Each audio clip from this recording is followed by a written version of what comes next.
Welcome to Self-Perfected.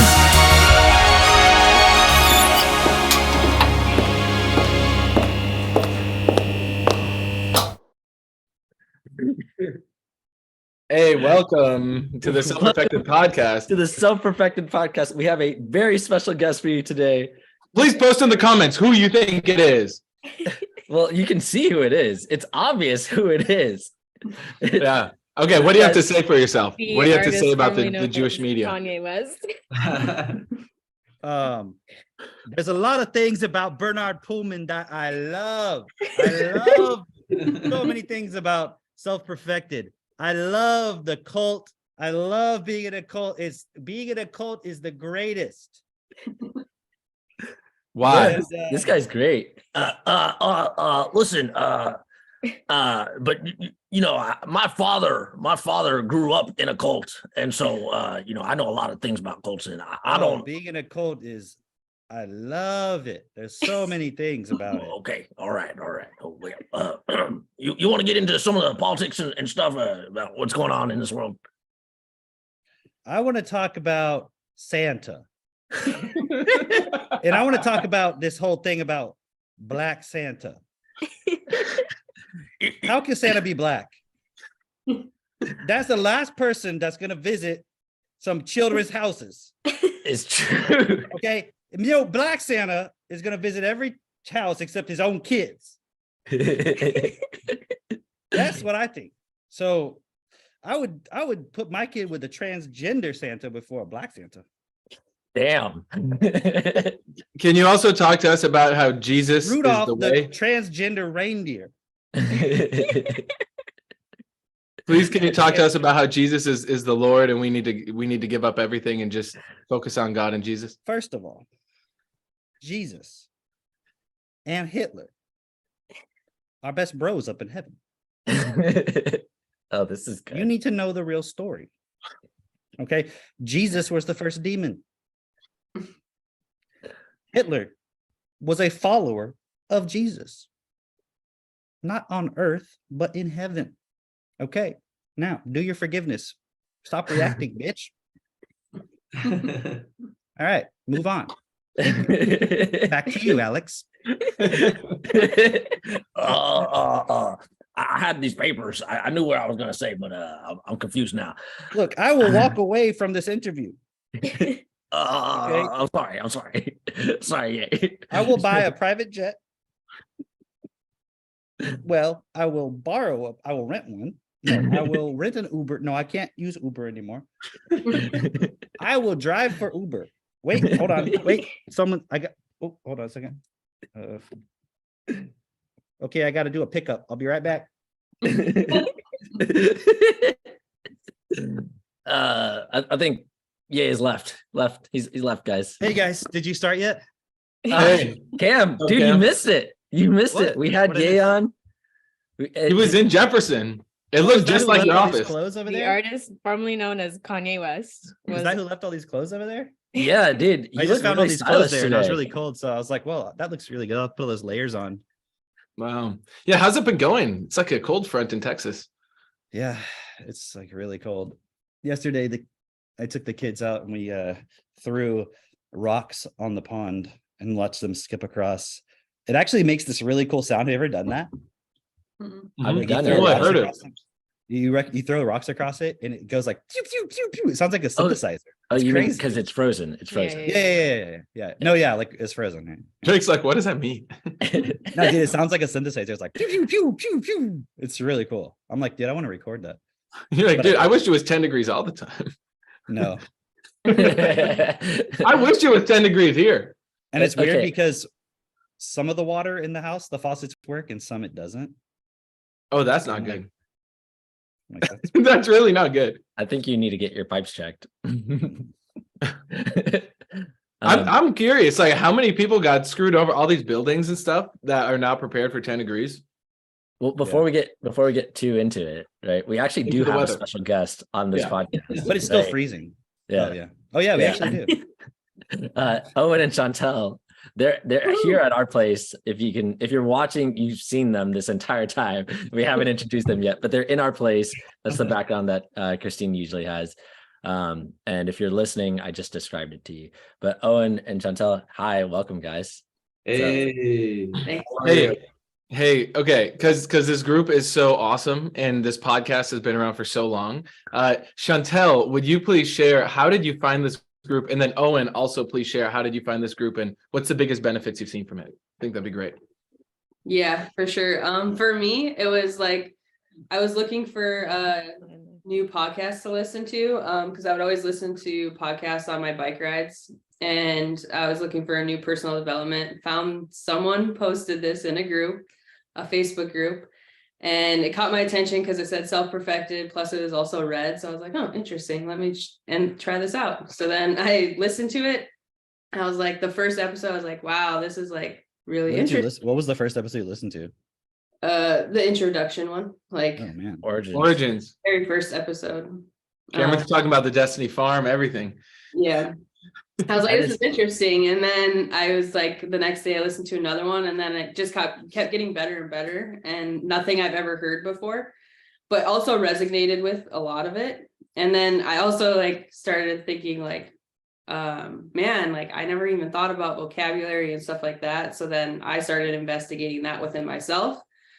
And then I reached out to Mitchell because I was in North Dakota at the time and Mitchell was next door in Minnesota. So I was like, oh, hey, like I just messaged you on Facebook, and then jumped on a call and was like, wanted to know more about TechnoTutor. And then, yeah, we just chatted and seemed like a great fit. So I came in, and then within like a couple weeks, you invited me out to your house because you were having a housewarming party. So I got to meet like a bunch of people, which was awesome. And then, yeah, I just like got right into the community, and it's been like amazing ever since. And then I met him in the group, which then we got married. Now we have a kid on the way in like a month. So yeah, it's been amazing. That's awesome. I just want to point something out because we've been laughing about how Chantelle really hates when people drone on and just keep talking. Like she's like not a fan of KT because he just talks and talks and talks, and then she's like, I listened to the podcast and it was great. What? Also, I just want to confirm you're having a baby in your body. Yeah, Not one of these baby pod matrix style correct. things that they're talking about. Okay, just to make sure. All right, just checking. All right. And who's that guy next to you? Yeah. Who's that stud? That's our pool boy. That's my cool boy. They Cool, just man. invited me and offered me some bagels and coffee, so here I am. I I gotta thought you were get, keto. Is that all it takes? He's like, I know, I'm fucking jonesing for a bagel right now. Give me a bagel, I will do anything. I'll clean your pool, I don't care. I'm only halfway done cleaning the pool, so I gotta get back to it soon here. So, but I'll quickly introduce myself. But yeah, so for me, obviously my name is Owen, and so I found the group through one of my roommates. He was listening to Your Wishes Are Command. So I first had found Jin before I found TechnoTutor, and then I found Self-Perfected. So yeah, I found Your Wishes Are Command first. I got into Jin. I did that whole route. Went to my first event. That was the last time that you guys were allowed at the Jin event. So I got lucky. And Just want a quick shout out, Kevin Trudeau, top recruiter for TechnoTutor. Thank you. Yeah, exactly. Yeah, so I went to the event in Orlando, the Global Imagination Conference, I think it was called. And yeah, that one. And it's funny because we actually saw each other at that event, but we never actually talked. Like we just eyed each other, and then we met afterwards. So then anyways, I got back to Toronto when I was living there at the time. You just kept it in your imagination, right? That was the whole theme of the weekend. You're like, okay, I'm just gonna imagine. I'm not gonna take I imagine that's how you guys communicate at home. You don't talk, you just like have telepathy. You just like Exactly. So I imagined talking to her, so that was good enough. But anyway, yeah, so I went back home, and then I jumped on a call with Mayor, had a great call with him, and then I jumped on a call with Mayor and somebody else from TechnoTutor, And I thought you guys were awesome. I thought you guys were amazing, what you guys were doing. And I was just like, there was something about it. Like after the event, that was what I took away from the event. I was like, this group is like, there's something about them that is like special. And it's like, cause like the whole gym people, like, I don't know. It was something weird about them. But anyway, I just didn't really resonate with them, I guess. And at that point, I didn't know what even the term resonate was. But anyway. You just didn't vibe with them. Yeah. Your vibration was not high enough, Owen. Right, exactly. So yeah, had a great call with Mayor. It was nice to meet him. And then I started looking up Techno Tutor for myself, and I was like really just astonished by what it was doing. I was looking at the videos and stuff. I was like selling myself on it more and more and more. Hold on. So you did a Google search on Techno Tutor. Pretty much, yeah. Yeah. And you found a lot of positive things. And you were astonished. And you were astonished. He scrolled past the first 2 hits on the search and was like, oh, look at this. Look at this. Real people on Reddit. Testimonials from real people. Yes, with their faces and their real names on them. Right. Yeah. So I did that. I sold myself on it pretty much. And I was just trying to get a hold of someone to like, hey, like, how can I get this thing? And then I was talking to Carl, and then he sort of, I guess, passed me off to Asif. So then that's how I met Asif. Well, actually, I hadn't met them at the event, but we briefly talked. But anyway, I jumped on a call with Asif, and Asif talked to me about it, and he hooked me up with Techno Tutor. And then once that happened, and then he introduced me. Oh, like there's this self-perfected group, and I'm like, oh, okay. Well, like, why do I need to be in self-perfected? I'm already in Jin. Like, what is self-perfected? I don't understand. I was like, okay, whatever, I'll just do it. I jumped on the Global Hangout, and then I absolutely loved it. I was like, oh, okay, this is way better. And then you guys were doing the video challenges. What did you love about it, Owen? I just like that was like, I think the biggest thing was like people that were my age. You know, like for Jin is like a lot of older people, to be honest. And it's just Single, like, old, no money. What else?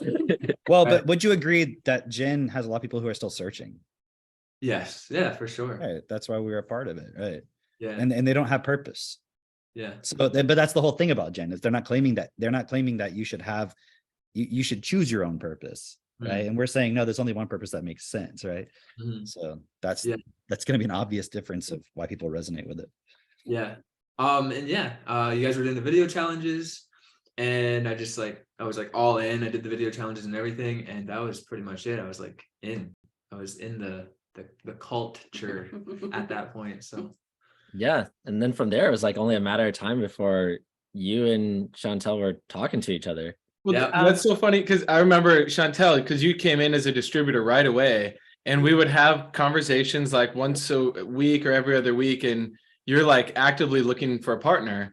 I'm like, okay, they're out there, just keep using your Techno Tutor, keep getting clear. You chatted with Katie, some other people, and next thing you know, I don't know, was it the self-perfected singles thread that we put out there? It was that thread that brought them together. Still pinned in the group, single people. Yeah, exactly. Find your life, find your wife in there. Yeah, he slid into my DM all slick with his Robert Kiyosaki intro. He's like, oh, you read, what did he say? He said something like, oh, you read Robert Kiyosaki? Like, what was your biggest takeaway from it or something like that? And then we just started chatting after that.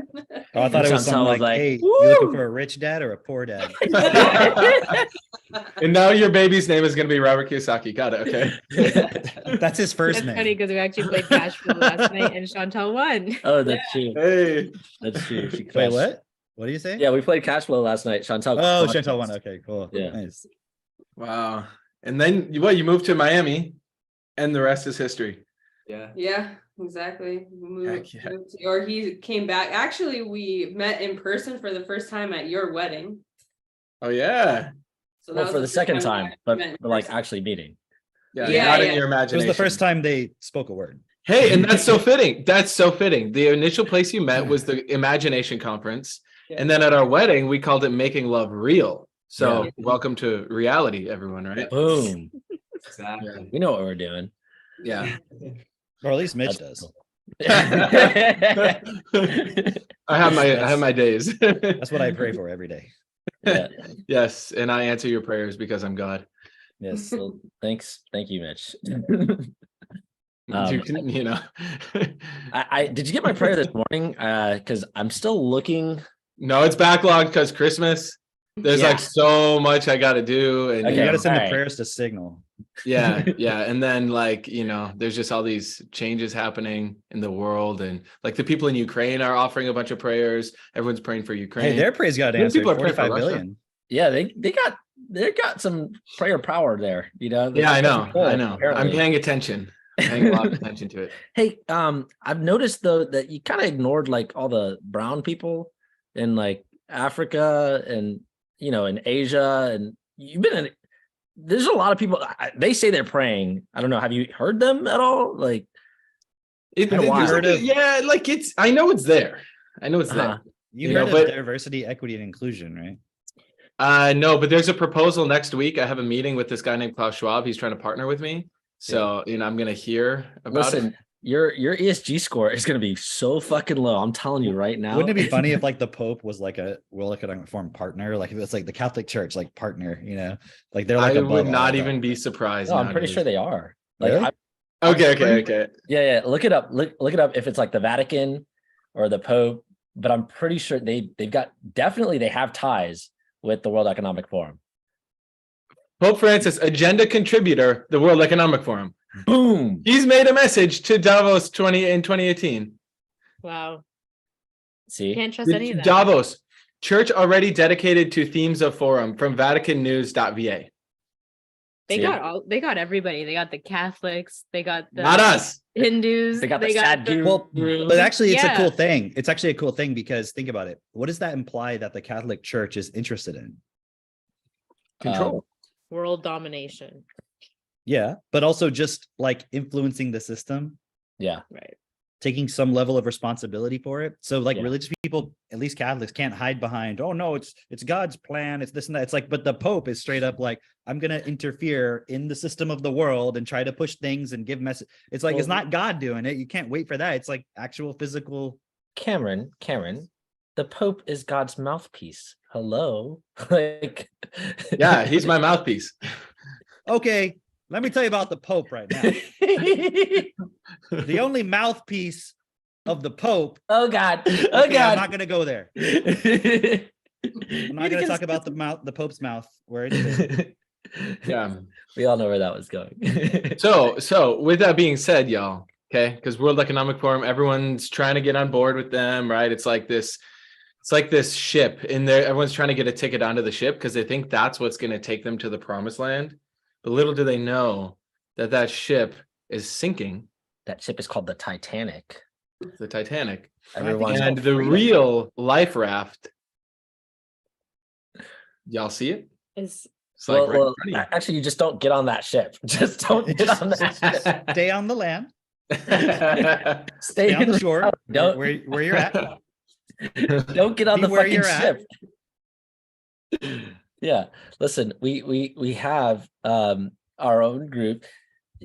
Mitch, when do you Yes. want to talk about this? Do you want to bring this up now? Or let's later? just talk about it now and Let's always do it talk now. about it. Okay. Because all right, check this out. Mitch knows what the fuck he's doing, right? Owen and Chantelle, they went to some imagination conference, whatever, and they had a relationship in their imagination. Then Mitch puts on this event called Making Love Real, right? And With my wife. boom.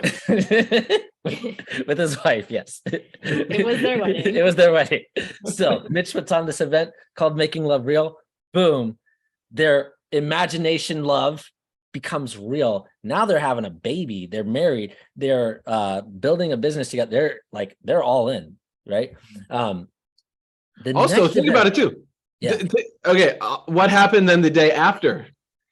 Pedro ran the self-perfected clubhouse Yeah. at that office on the roof. Yes. That's where Amy showed up and met Seth. Now Yep. they have a baby, Yes. right? Yeah. There you And go. guess who got engaged the next day? Christine. Me, I got engaged. Oh, and John and Zoe came there and made the decision. It was like a big Yes. part of them being there. Yes. Oh yeah, that's right. They Yeah. also got married. That's right. like after. Yeah. Afterwards. Yeah. So okay, boom. That is making love real. When Mitch puts on an event, when he says it's making love real, it happens for real, right? What is the next event called, Mitchell? Ooh, the next event is called Enter the 1%. Enter the 1%. Okay, so you've been sitting on the sidelines, you've been looking at the elite. You're like, man, if I were in that place, if I were in the 1%, this is what I would do. This is how I would run it. I wish, but life has dealt me bad cards, whatever the fuck your excuses are, right? This is your opportunity to enter the 1%. It's not a farce. It's not just a name. Mitch chooses the names very specifically because he knows exactly what to do to make that happen, to create that. And he knows this is real. Like we all do. I'm saying Mitch, right? But we know, okay, this is reality. This is not just for shits and giggles. This is not just like, who the fuck calls their wedding making love real, right? Who does that and takes it seriously and then can show the results? It's not just his relationship, but other relationships from that. Actually, think about that for a second. Like most weddings, what is it really about? It's about The bride and groom. the bride. It's about the bride. It's about Yeah, the yeah. bride. It's all Yeah. about look at me. Like Jess didn't do that. Right. That's right. She was like, no, this is all about all of you and about the world. That's pretty cool. Yeah. Yeah. It was a Yeah. really great event, by the way. Just, It was good. just aside Yeah. from all the Greg was a things that guest speaker. happened, It was Yeah. like it was a like weddings because they're all so like generic and typical. Like they're it's like contrived. sure and like Like, they're yes, just so love is cheesy. patient. Okay. Yeah, we it's get like it. all the same. It's like all Kiss the the same bride. structure. You know, where this Yeah, one and was then, like, actually cool. Mm. Yeah, it was actually like, and another thing too, it's like everyone that was there like wanted to be there. You know Yeah. what I mean? Like we actually had like a core group of people that were all like, because a lot of the techno tutor people came, self-perfected people. Obviously, like family was there too, but it was cool, like just having all like very close knit, actually people that you could consider like, oh, like I care about this person and I actually want to see them succeed and like, them to flourish, in the next step of their lives, right? Versus it like, like the divorce rate is like what, 50+% now. So it's like And how much alcohol was there? None. Zero. No, hang on. Kombucha has like 0.001% alcohol. So there was 0.001% alcohol. It was flowing. in the We kombucha. did have You know what's many- funny? yeah. That kombucha had lavender in it. And I swear to like lavender can sometimes make people sleepy too, because it's like a calming, like sedative type thing. So People were I'm getting sure people wild on the dance definitely floor. feeling it. And they're like, ooh, I gotta lay down now. Like I had so much kombucha. So it's like, okay, it's 0.001%. So I need to drink 1,000 gallons of it. God. Yeah. What's cool about it is like we were no one was drinking, but we were staying up to like 4 a.m. every fucking night, just having fun. Like, And you got to remember it all. right? The things that people want to drink for, like, oh, we're gonna have a great time, we're gonna stay out, we're gonna drink, we're gonna dance, we're gonna, do all these things. Like, we didn't have to drink to do that. And feel we like shit the next day. And by the way, we never do that at any of our events, right? It's always the same. We stay up late, we're talking, we're having real conversations, we're having a lot of fun, we play games, it's just the best time all around. Like no one's having more fun than us. Like It's you said on the actual last podcast. community. Yes. Mhm. Yeah. Like the actual sense of like the word communing, communism, cult. Culture, Cameron. You gotta. Hold on. You're like giving a I nickname was to just it. drawing it out. Sure. Cult, have that here. your cult. Okay. Now, also, because the way that we do it as well is getting people into that elite identity, really. And so where we did our wedding, Jess and I had planned this from literally month 2 of our relationship once we started, because we knew it's like one of the hardest venues to get in the whole state. So it's at the top of the highest skyscraper called the IDS Center in downtown Minneapolis. And we knew we wanted it at the top because there's a big venue up there. And so that was also really cool because like, when else are you up? I don't even know how many, 55 some stories, and you can look out all around you. It's like, it's a new type of experience, right? And that is how we look at events. And so for Enter the 1%, everyone, this is going to be the event of the year. It's in June. It'll be the 2nd through the 4th. So whenever you listen to this podcast, if it's a month or 2 from now, the tickets will be gone. So you better jump on it now. It's on an island off the coast of San Diego, and this hotel resort, it's elite. It's so cool. It's called like Paradise Point or something. Avery's wife, Kim, was the genius behind orchestrating it all. And imagine a self-perfected takeover of an entire resort island, and it's all engineered with speakers, meetings, workshops, a gala, performances, entertainment. Imagine like the greatest part of like a South by Southwest or like some like fun, event like that, mixed with Davos, mixed with basically all the best parts of like elite, like upscale events. But you'll have your family there, your friends there, just people who genuinely care about you and want to be there. That's what that's going to be. Okay. And the event, if you want access to it, and there's still tickets available, you go to self-perfected.com and you'll see it just says get adult ticket here. Or if you have kids, just, you can reach out to me, contact@self-perfected.com.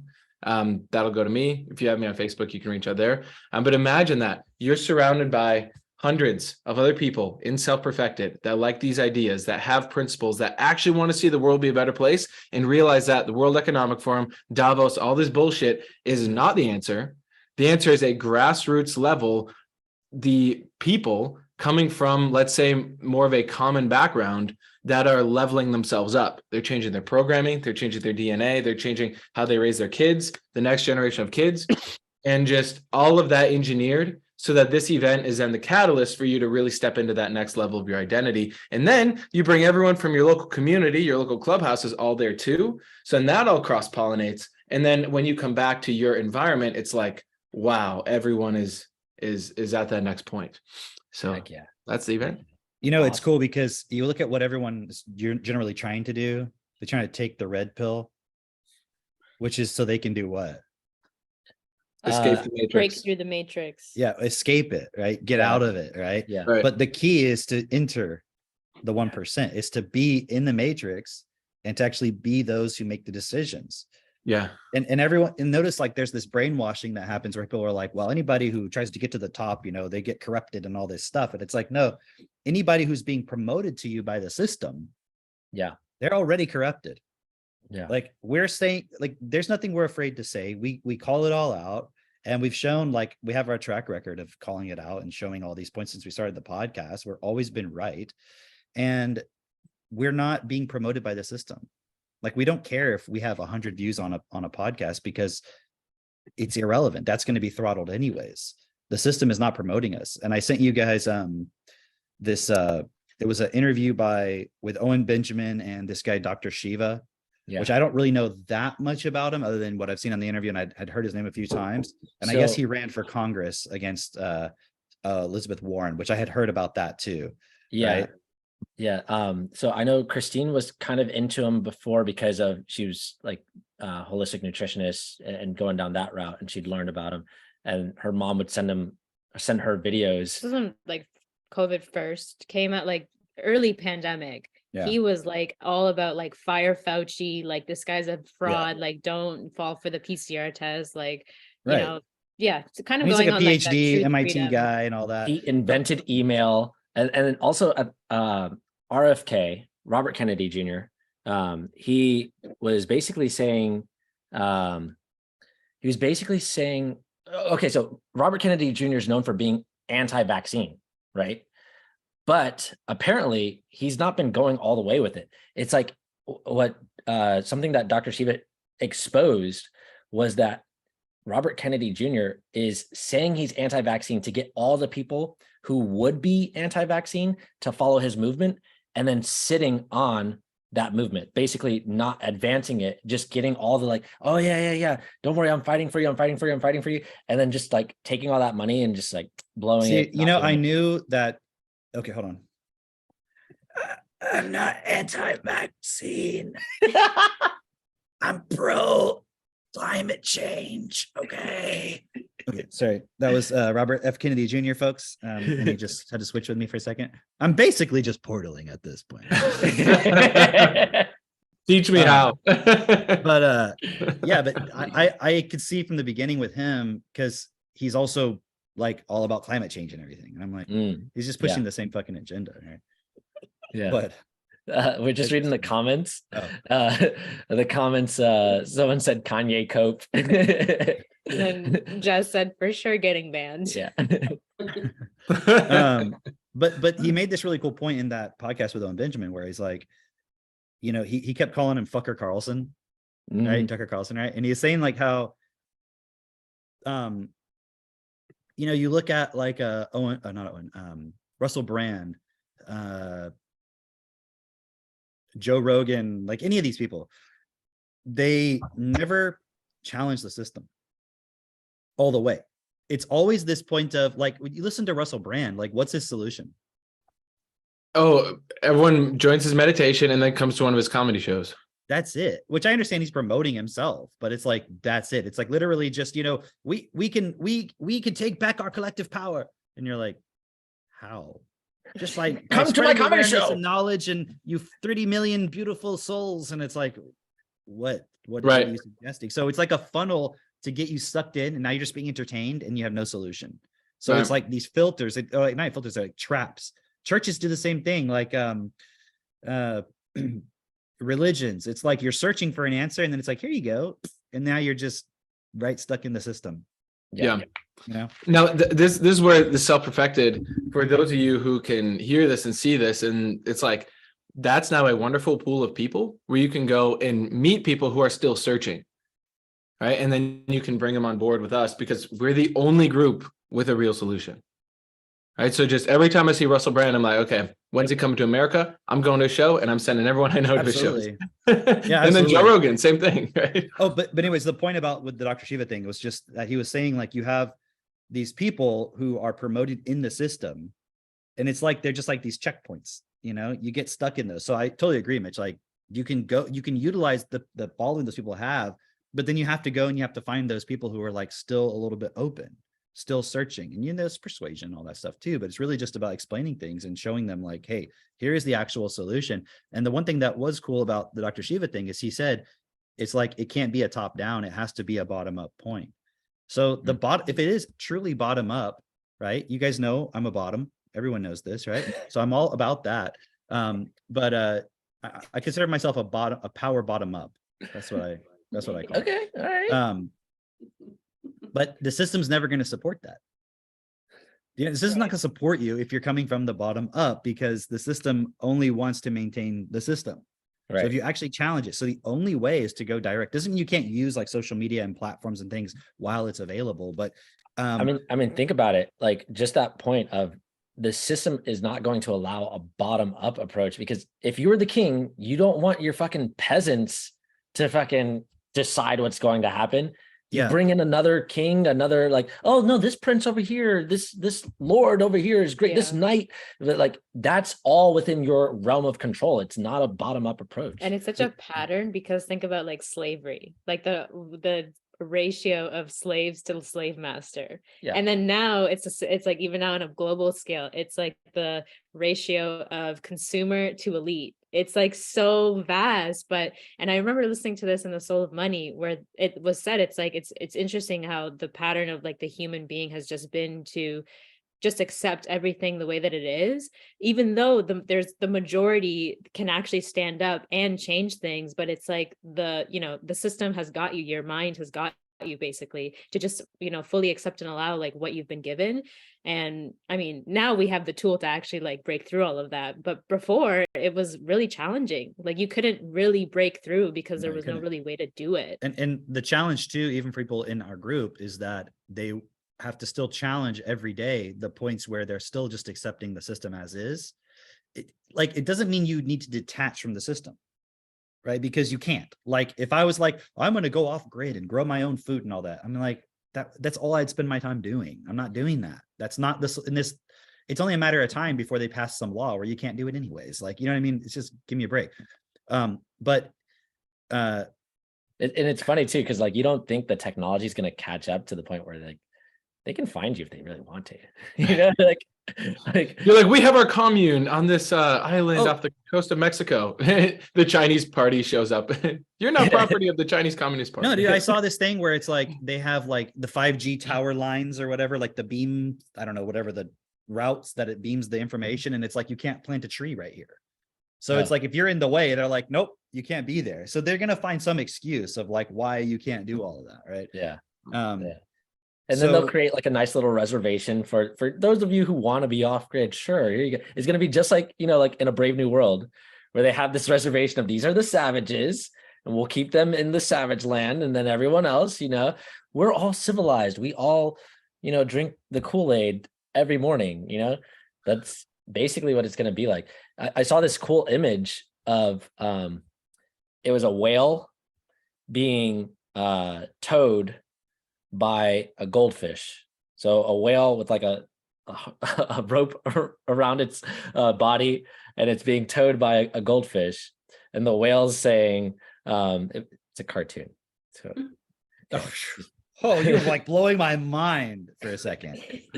I'm glad you said that. Yeah.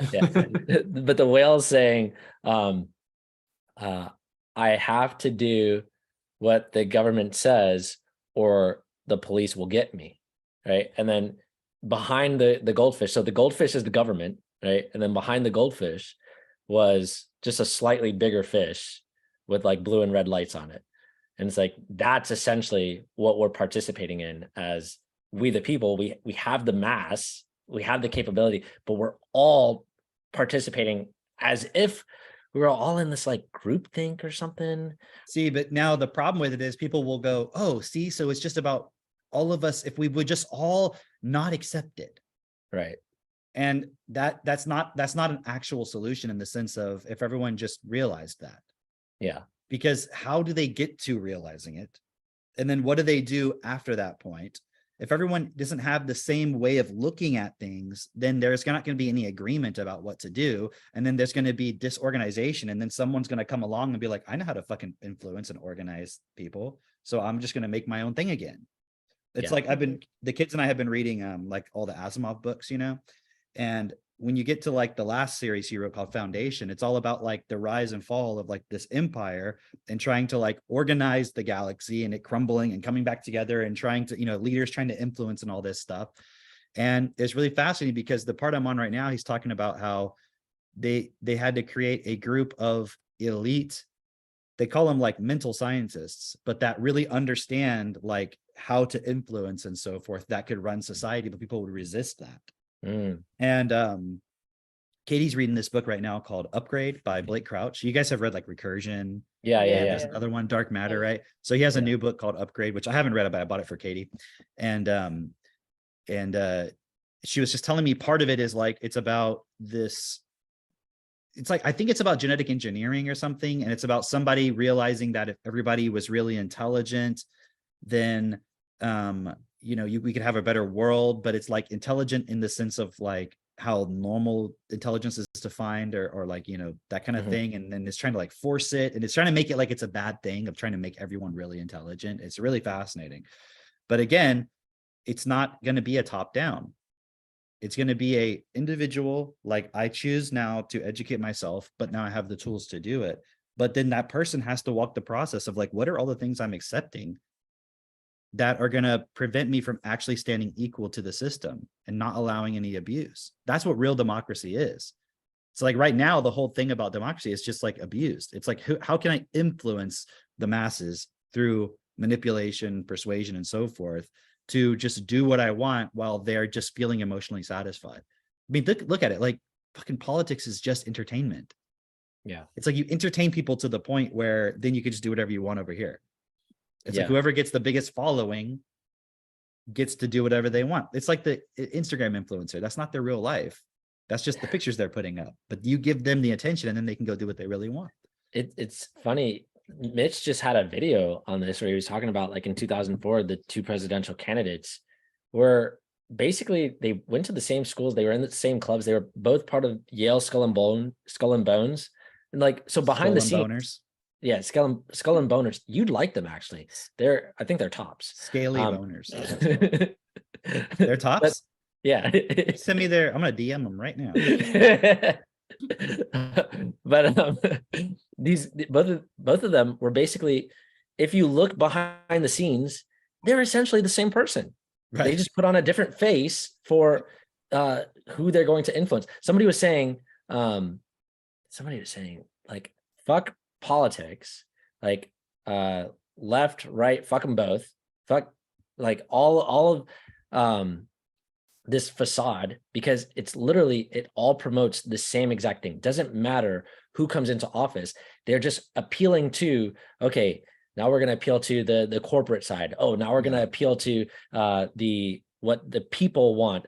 But really, at the end of the day, they're just doing the same exact thing, which is the military industrial complex, like just organizing everybody who's like considered the masses into just doing what they want, right? Like, okay, come on, Drake, what are you talking about? It's 2022. That's not going on. It's not like we're getting support for wars and, you know, big mega corporations like selling products to people through like government coercion. Like, come on. Listen, okay, love and light, fuck Putin. We have to kill that guy, but love and light, all right? Like, sending my love to Ukraine, but yeah, Russia. Sending my love to Ukraine and my hellfire to Russia.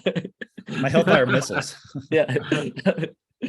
Yeah, and for the people that may be newer or just in this, you know, listening to Self-Perfected, and it's like, okay, well, what does it mean for me to like challenge a system and like really step up? It's like, just look at it like this. This might be an easy way to look at it.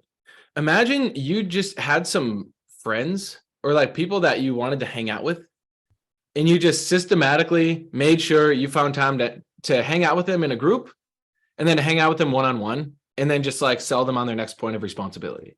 Like, just, you don't have to overcomplicate it. Because like with me and Jess, so we're planning next week, because I know Drake and Christine, you're coming to visit, Mayor's going to visit, and we have a meetup at our office, and then a clubhouse at our house right afterwards. And it's like, I'm literally just messaging everyone that I have in my list. I'm like, hey, come on to the meetup or the clubhouse. We're gonna have cookies, like bring cookies. And I get people DMing me back like, oh, there's cookies, I'm in. I'm like, great. Easy. And then you just, and I have the tree of life. Did you tell them also, bring the cookies? That's actually why we're coming. We wanted cookies. That's how you get Santa to get to your house. That's why you you must give. And then you will receive. Exactly. I've been eating the cookies this entire time, and I didn't realize Santa wanted those. Oh, fuck. Yeah, Owen ate all the cookies. The techno-tutor group in the gin conference, someone was like, pizza party? Oh, pizza, sure, let's do it. And I went up to the room, and then that's how I met you guys. See? You see? Wait, really? Like, you were there for the gin event? No, I'm just trying to clarify, because maybe I missed that part when you were talking about, like, you were there just for the gin event. Yeah, I went for the gin event.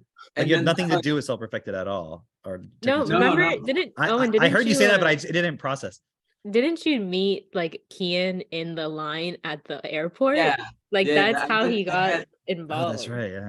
Yeah. Those are the first Self-Perfected technical people I met, the Nazarellis. So then, but then the point was, somebody mentioned pizza party, and you were like, sure. Yeah. That's so like, you, Owen. You're just like, yeah, I'm in. Cameron, was there or was there not?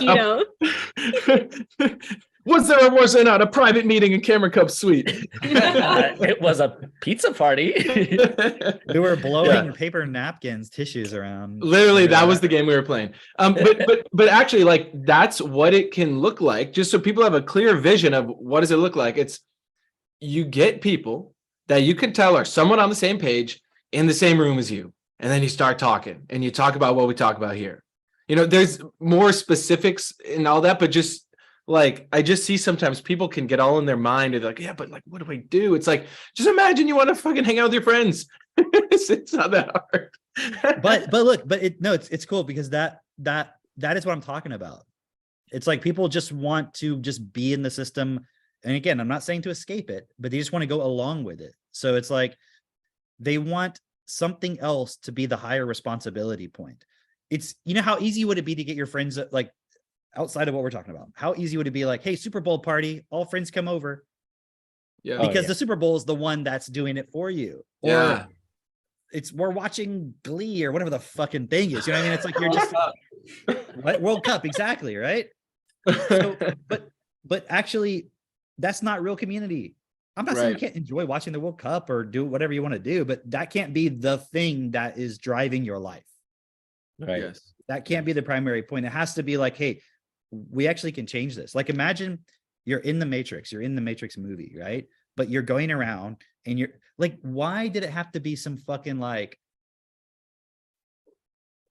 secretive kind of fucking thing in the Matrix? It was like, how did he even find out about it? It's like they knew he was looking for it or something. It's like this Right. super impossible thing to find. It's only super impossible in the context of what we're doing because the system does not want to promote it. Mhm. But as an individual, you could just go out there and start talking to people and start meeting people and start building the point and sharing with them and inviting them over and talking. It's really that simple. But yeah. And then you just commit to never give up. Yeah. Like one of the most profound moments that I had was we had been running the meetup for like a year. So like what morphed into the clubhouse. And one day I like really just had a lot of resistance to doing it.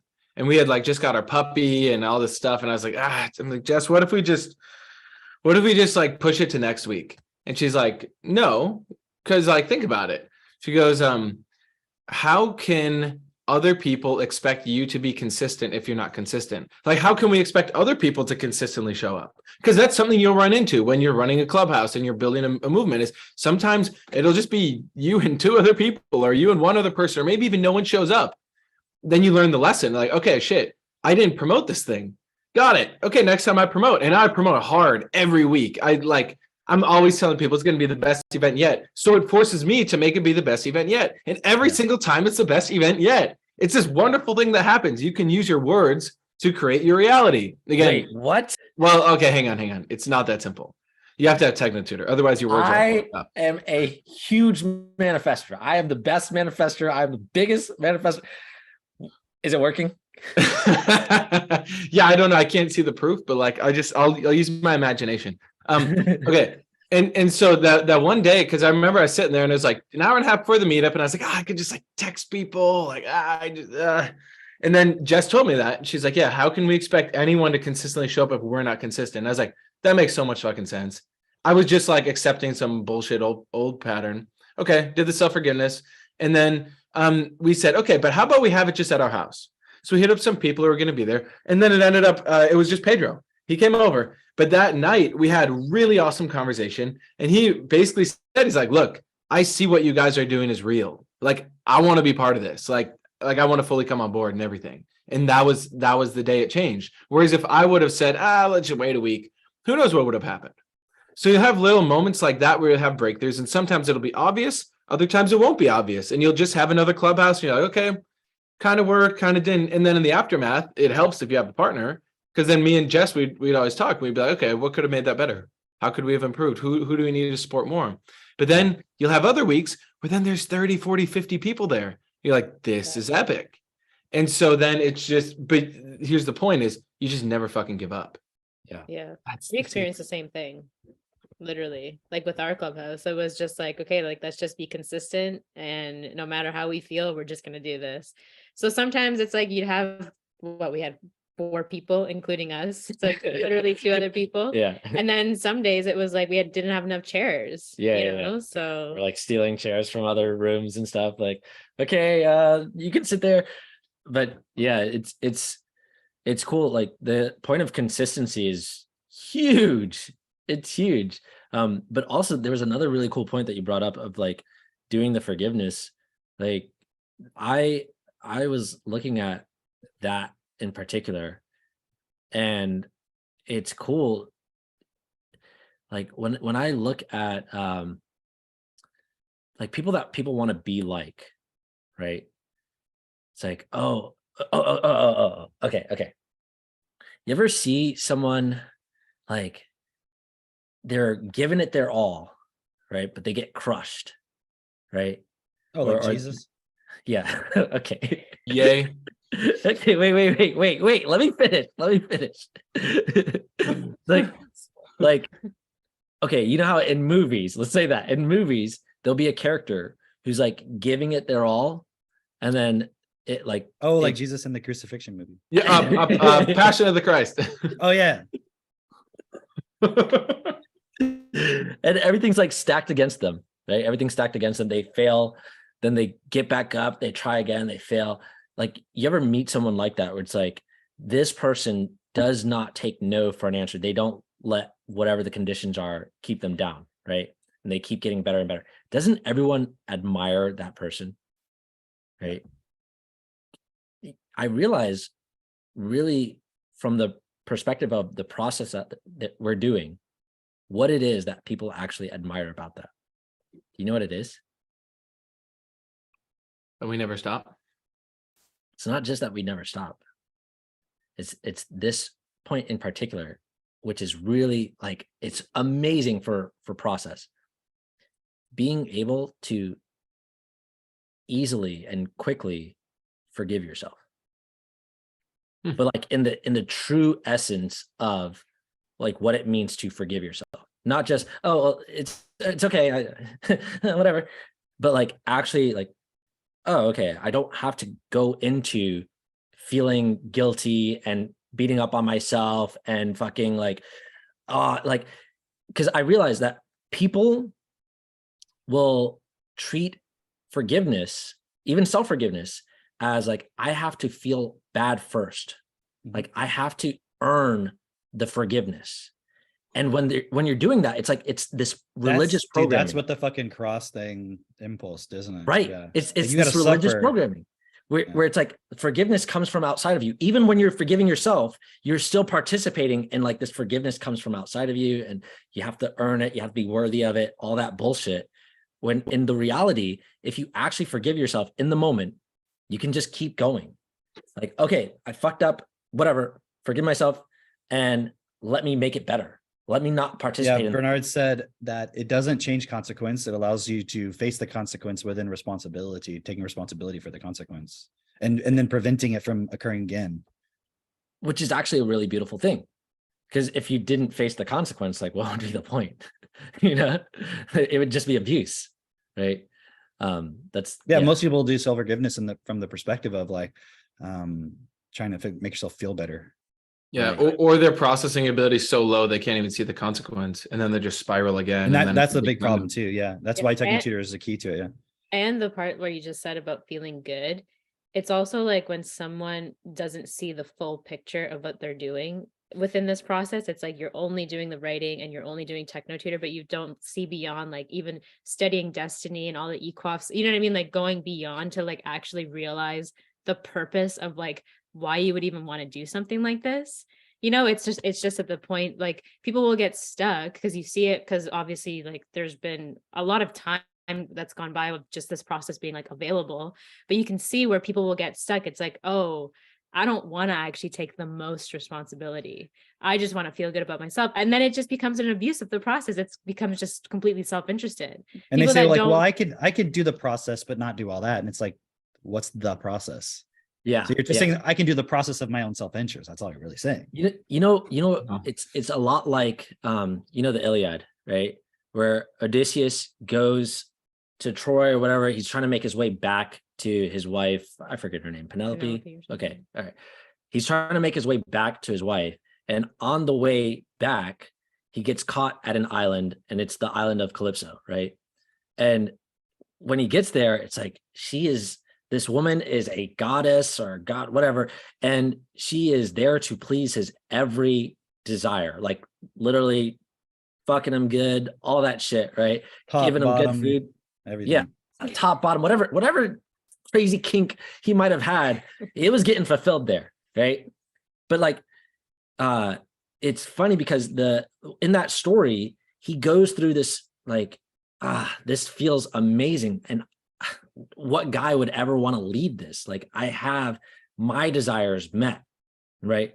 But he also realizes this is not the end of his journey. This is not his purpose. Like, he's got a wife at home. He's trying to get to, well, aside from the cheating, right? But like, he's got an actual thing that he's going towards. He's got a family, he's got home, he's got all this stuff. He's actually building towards something, creating towards something.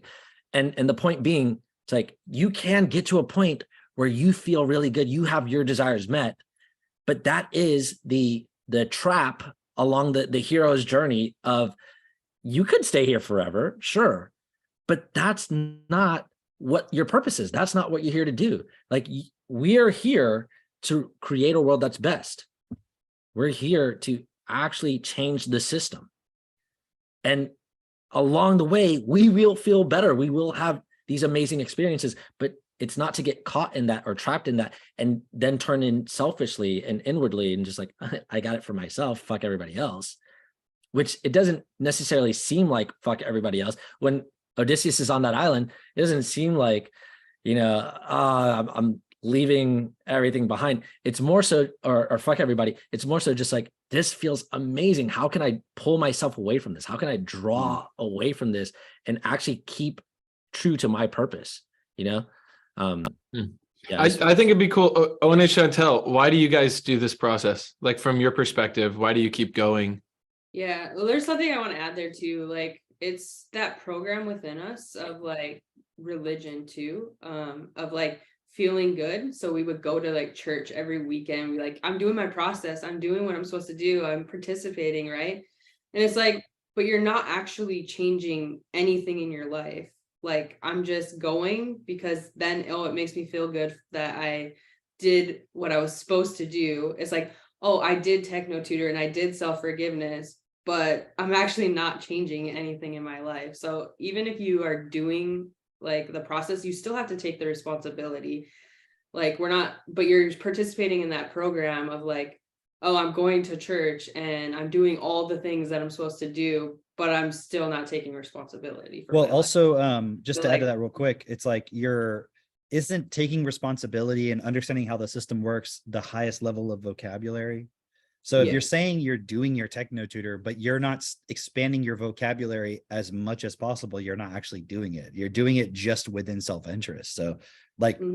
people say like, oh, I'm all about education and it's about, and all that, but it's like, I want to do my own thing. It's like, well, then you're not really educating yourself Mhm. because you have to Yeah, and constantly you're not like expand living outside the of that. words that you're actually learning either. Right. So that's like, for how I see it, is like process and why we keep going, or me per se, is just like, if I really want to actually change the world and not just feel good by saying that, I have to keep taking more and more responsibility in the system to actually change it and create a world that's best for all. Because I could do my process of techno tutor and self-forgiveness all day long, but if I'm not taking more responsibility, then I'm actually never gonna do what I'm saying, living my word of creating a world that's best for all. So that's how I see it. It's funny. I wanted to bring up this point because like, if you actually really get into education, like fully, if you really want to educate yourself to the fullest extent, you become God, right? But like, that's the logical conclusion, right? But what God a is lot of another people, word for responsibility. exactly. Yeah. What a lot of people don't realize is implied in God is ultimate responsibility. Mhm. And so everyone's like, yeah, no, I want to. That's why people say like, you seem like you don't want people to believe in God. And I'm like, because every time someone has that belief, it's always to not take full responsibility. There's okay, if you can believe in God, whatever that means, and take full responsibility, be my guest. But then what's the point of believing in God? Oh, Owen, what about you? Why do you do the process? What keeps you going? For me, I've always wanted more. Like I was always searching before I found Tech Tutor. So before Tech Tutor, it was just like I felt like empty. Like there was something like inside me that was missing. And like I had like good things. I had a decent life, it wasn't the worst life, but there was always this something that I was like missing. And then I found Tech Tutor and it was just like, okay, the search is over, like we said. And now it's like, what else is there? Like literally, like I was thinking about soccer and like I was so obsessed with soccer and I was like, I love playing soccer and like that was my thing, right? And then recently, like the World Cup was happening. I didn't even realize it was happening until like Me either. And I grew up full- loving soccer, man. I was like a huge soccer fan growing up. And I didn't even Yeah. know it was the World Cup either until it was like people started talking about, like the finals and everything. I'm like, wow. until you're forced to hear about Right. it, right? Yeah. From the system, right? Because it's just distracting you. But that was like my point of bringing that up. It's just a huge distraction. And I was like, I'm out and about and I'm generating leads and I'm talking to people with TechnoTutor, building the business. And there's a soccer field and whatnot. And I just hear these adult men arguing about soccer and people kicking around a soccer ball. I'm like, what's the actual point of that? Like, you do like they it's like, it's crazy how people don't realize that they're just NPCs. They're just like, they're just pawns, you know, being moved around the chessboard. And it's just like, it's crazy. So it's, for me, it's like, I have to like be able to develop my skill in communicating to those people, like, hey, wake up. Like, there's more to that. There's more to life than that. And there's people that, and there's so much abuse that's going on. And it goes back to my origin story, of, you know, growing up without parents, and growing up without, with a, you know, not so great childhood. And so me wanting to create a world that's, you know, doesn't have that in it, you know. So that's what drives me. And I think we're both very ambitious too, in the sense of like accomplishing and having status and all of that stuff too. So that's what drives us. That's why we do process, and, you know, that's why we're here. So Fuck yeah. I just realized too, like, so the system right now is just so, you know, influential across the world and everyone's lives.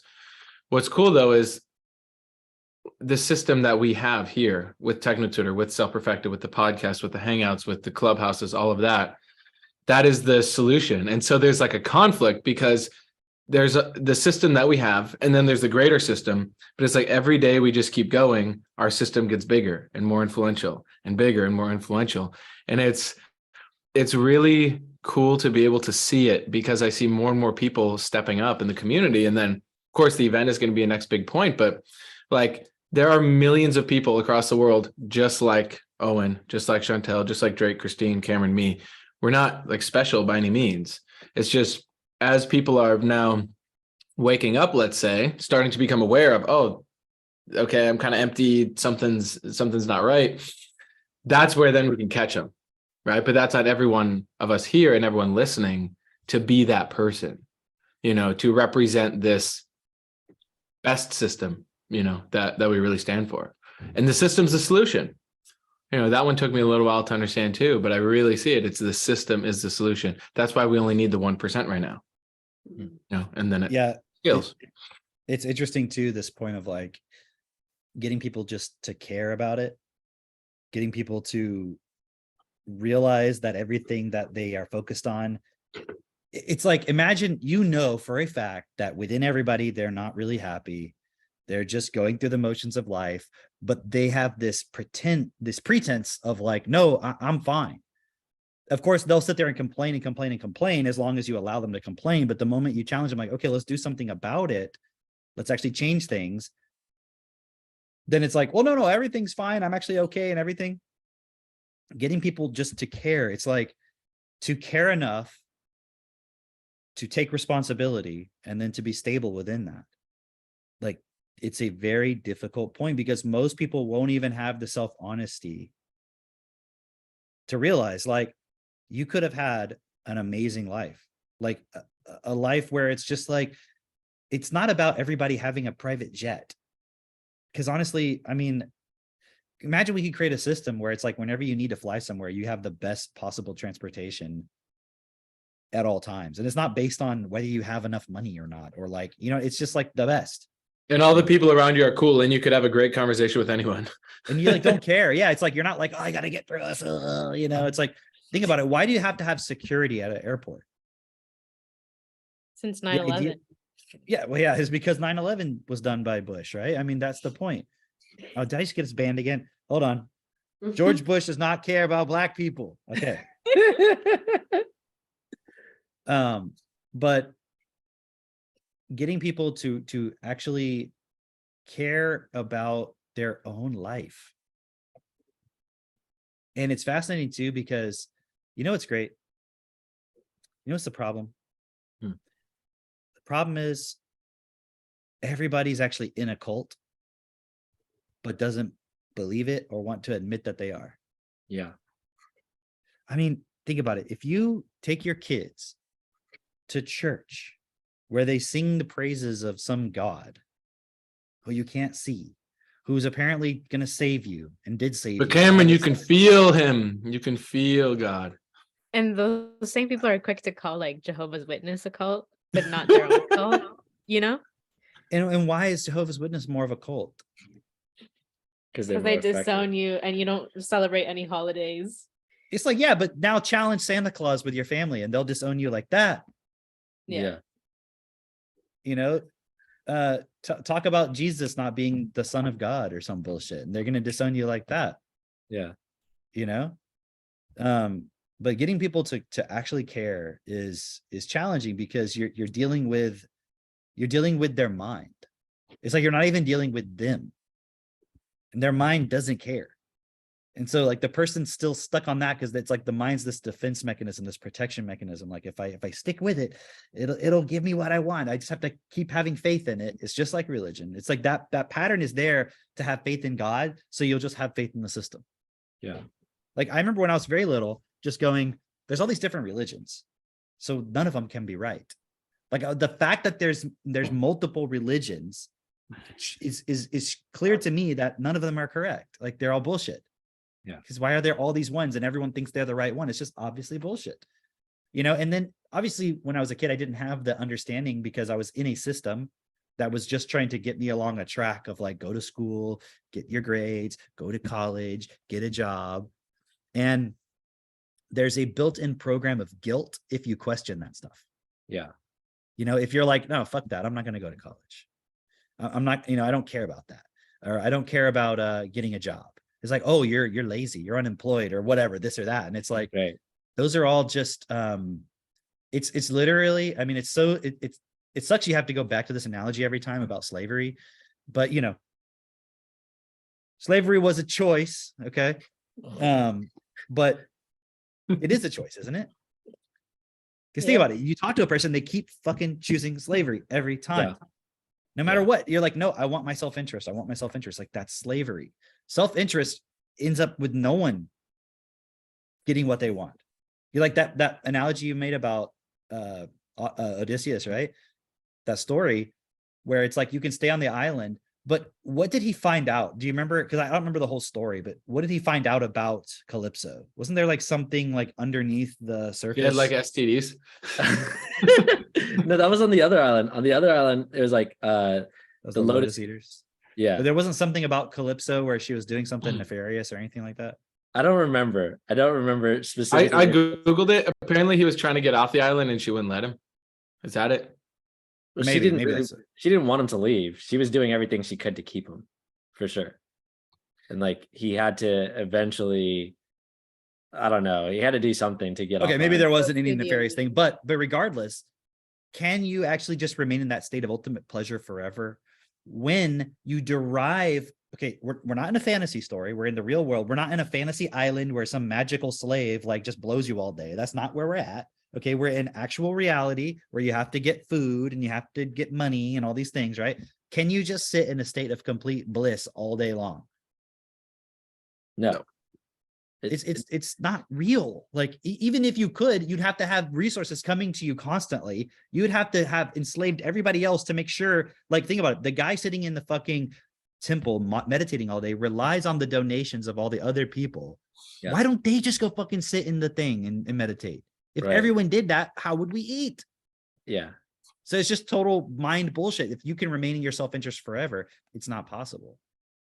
Yeah. I always go back to, I highly recommend the Metamorphosis of Prime Intellect, because it really shows the fallacy of wanting to be pleasured all the time, and really ignoring everything else, and especially at the consequence of everyone else. And plus automating technology to do that. Right. Like it shows you the ultimate extreme end of the consequence of that. Right. And it's like, once you see that, then it just becomes really obvious. Like, oh, wait, no, I wouldn't want that actually.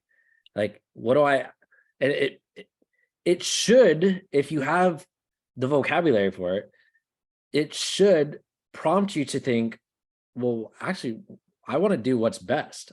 It should prompt you to question, wait, if I don't want to just be pleased 24/7 and only have just dopamine coursing through me and always just feel good and never feel anything else, then Dude, what kind of fucking robot are you? Right. If that's the purpose of your existence, is just Right. to feel that feeling. all It's day. just a weak Like, person. yeah. The Like that's character not a Cypher in divine the being. Matrix. What'd you say, Owen? It's like the character Cypher in the Matrix. Yeah, exactly. Yeah, I don't care if the steak is real. Right. That's the kind of guy who fucking goes to Texas Roadhouse, okay, and then recommends it to other people while he's. No. Okay, I'll stop at that. Yeah. But it's like it's not come on. You know what? I want actual substance. Yeah. Actual Like Charlie's reality. Steakhouse. That was fun. Oh yeah, with the waiter, and they remember they came out with the plastic wrapped. beef Oh and all god, that. that was so good. I don't honestly though. I ordered the most expensive steak they had, and I was just like, Yeah. I'd rather have Texas They're on Roadhouse. your cast iron at home. What? You're like, I think my steaks are better on my cast iron at home. Yeah, exactly. Right. But I mean, there is an experience to it Yeah. and everything, right? I get that. I get it. But it was fun, right? You know, I was gonna talk about this too. Like, should I spill the beans on you know, because I don't know if you guys know this, but it's Christmas Day. Oh, these still Oh yeah. So Shit, I'm supposed to be come opening back. presents. I'll see you guys. Did Santa Um, come to your house, Cam? This is not gonna be good for you, Christine. What I'm about to say. Satan came Guys. to your house. Guys, God isn't real. Sorry, I meant Santa. Oh, I meant Santa. Sorry, Santa. Santa. oh, wait, what? Imagine- imagine- God's not real. Imagine the parent going like, you know, like justifying why they lied to their kids about Santa and everything. And then you're like, oh, you still believe in God. Oh, you poor dear. You poor little You start thing. caressing them. You poor thing. No, but like we don't do Santa in our house. Like we did a Christmas tree this year just because it's kind of fun, I guess. And you know, it's like cool, whatever. People are doing it. We have a Christmas tree. We go pick it out, like cut it down, you know, all that kind of stuff. It's cool. You know, the kids, we were like, do you guys want to practice doing like presents under the tree? Like that's like a thing that people do. And they were like, yeah, okay. So we like we like they could pick out what they wanted and we like put them under the tree with like wrapping paper. And then like the kids were like, can we open those? And we were like, well, I mean, did you guys want to do the whole thing where you like wait until Christmas and then you open them on Christmas Day? And they were like, well, can we open them now? Sure. So I was like, they would open one, right? And then they'd be like, can we open another one? And be like, yeah. But don't you guys want to wait? Like we were going to do the whole thing where you wait until Christmas, like play, you know, do that whole game and everything. And they're like, well, we just want to open it now. I'd be like, okay. So the next day, so like they already opened all their presents like 5 days before the Christmas even happened, right? And they don't give a shit. Yeah. And then it was like, there was a moment where it was kind of like, well, can we have some more presents? And we're like, well, no, I mean, that's the ones we bought for this purpose. Like, but you guys know whatever you need, you can have it anytime. These were stuff we were already getting anyways. Yeah. Right. It was like we took our compound bow out like a couple weeks ago. The kids were like, that's so cool. And Cindy was like, can we do it? And I was like, do you guys want me to get you your own bows? And they're like, sure. So we bought them. And then I was like, hey, we got your bows. And they were like looking at it. And I was like, do you want me to put these under the Christmas tree? And then you can have those to open. So it was just more like the point of, hey, do you guys want to participate in the whole thing of opening the presents, right? But what I could see within it, because the way I looked at it is like, we're just testing it out. Like, is this, what is this experience, right? Mhm. And it was just like, I could see the kids going through the point of like, oh, well, okay, open it, cool, that's really great. Can we open another one? And it was like, that's actually just the pattern. It's just, can I get another one? Can we get the next thing? And what did you always feel as a kid after you opened all your presents? That's it. Like, Yeah, it's over. Yeah. Yeah. didn't you just kind of feel like disappointed? Yeah. Like I want more. Yeah. Yeah, it's like you just want more. And so we looked at that point and the kids were like, yeah, that makes sense. So Katie and I were just like, well, that was interesting because we were like, we didn't really enjoy it. It was like just the experience of getting to open presents and having bought something. And we're like, you know, and like you listen to your Which Is Your Command, it's like, and then Kevin talks about getting to a point where every day's like Christmas. Right. That's really how our life is right now. Because like our kids woke up, they didn't know it was Christmas Day. They didn't even bring it up. No one cares. Like it's irrelevant. People say like, oh, but the magic and the this and the that. I'm like, no, it's the disappointment afterwards. That's what you're creating. You're focusing on the positive. You're creating the negative every day. Like we had more fun. I guess it was yesterday, going out there, throwing ice and like breaking up ice on the pond and throwing it across the pond and watching it like scatter and like shoot across the pond and like throwing sticks into it and like than any kid has opening their presents on Christmas. You know, it's That funny. was more fun. Yeah. One of our clients got us Christmas gifts, right? One of our tutoring clients got us Christmas gifts. And we had them a few days ago, and we were just like, so are we gonna open these now, or are we gonna wait? It was like this question, and I was like, fuck that, I'm not waiting. like what am I waiting for? Like, so I waited for you so I could open this. Like, I don't give a fuck. And then it was funny because I opened it, I took it out, looked at it, it's like, okay, cool, and then put it back in the packaging because I was like, maybe I want to open it again later. Extra dopamine. Yeah. So, but that's the point. You see the pattern too, right? And it's like, so I'm just letting you know, all the self-perfected families out there, you don't have to do Christmas. If you want to, you can, but just realize, look at the actual patterns that you're participating in. Because obviously we don't do Santa and that stuff, but it was cool to see like, okay, if we remove the Santa part and the kids are fully aware that we're opening the presents, and so there's none of that magic part, right? What is the actual underlying pattern? And it's just consumerism. It's just getting a bunch of shit to buy stuff. And I was listening, like, I don't even know, like it got recommended to me. But you guys ever see this show called It's Always Sunny in Philadelphia? Yeah.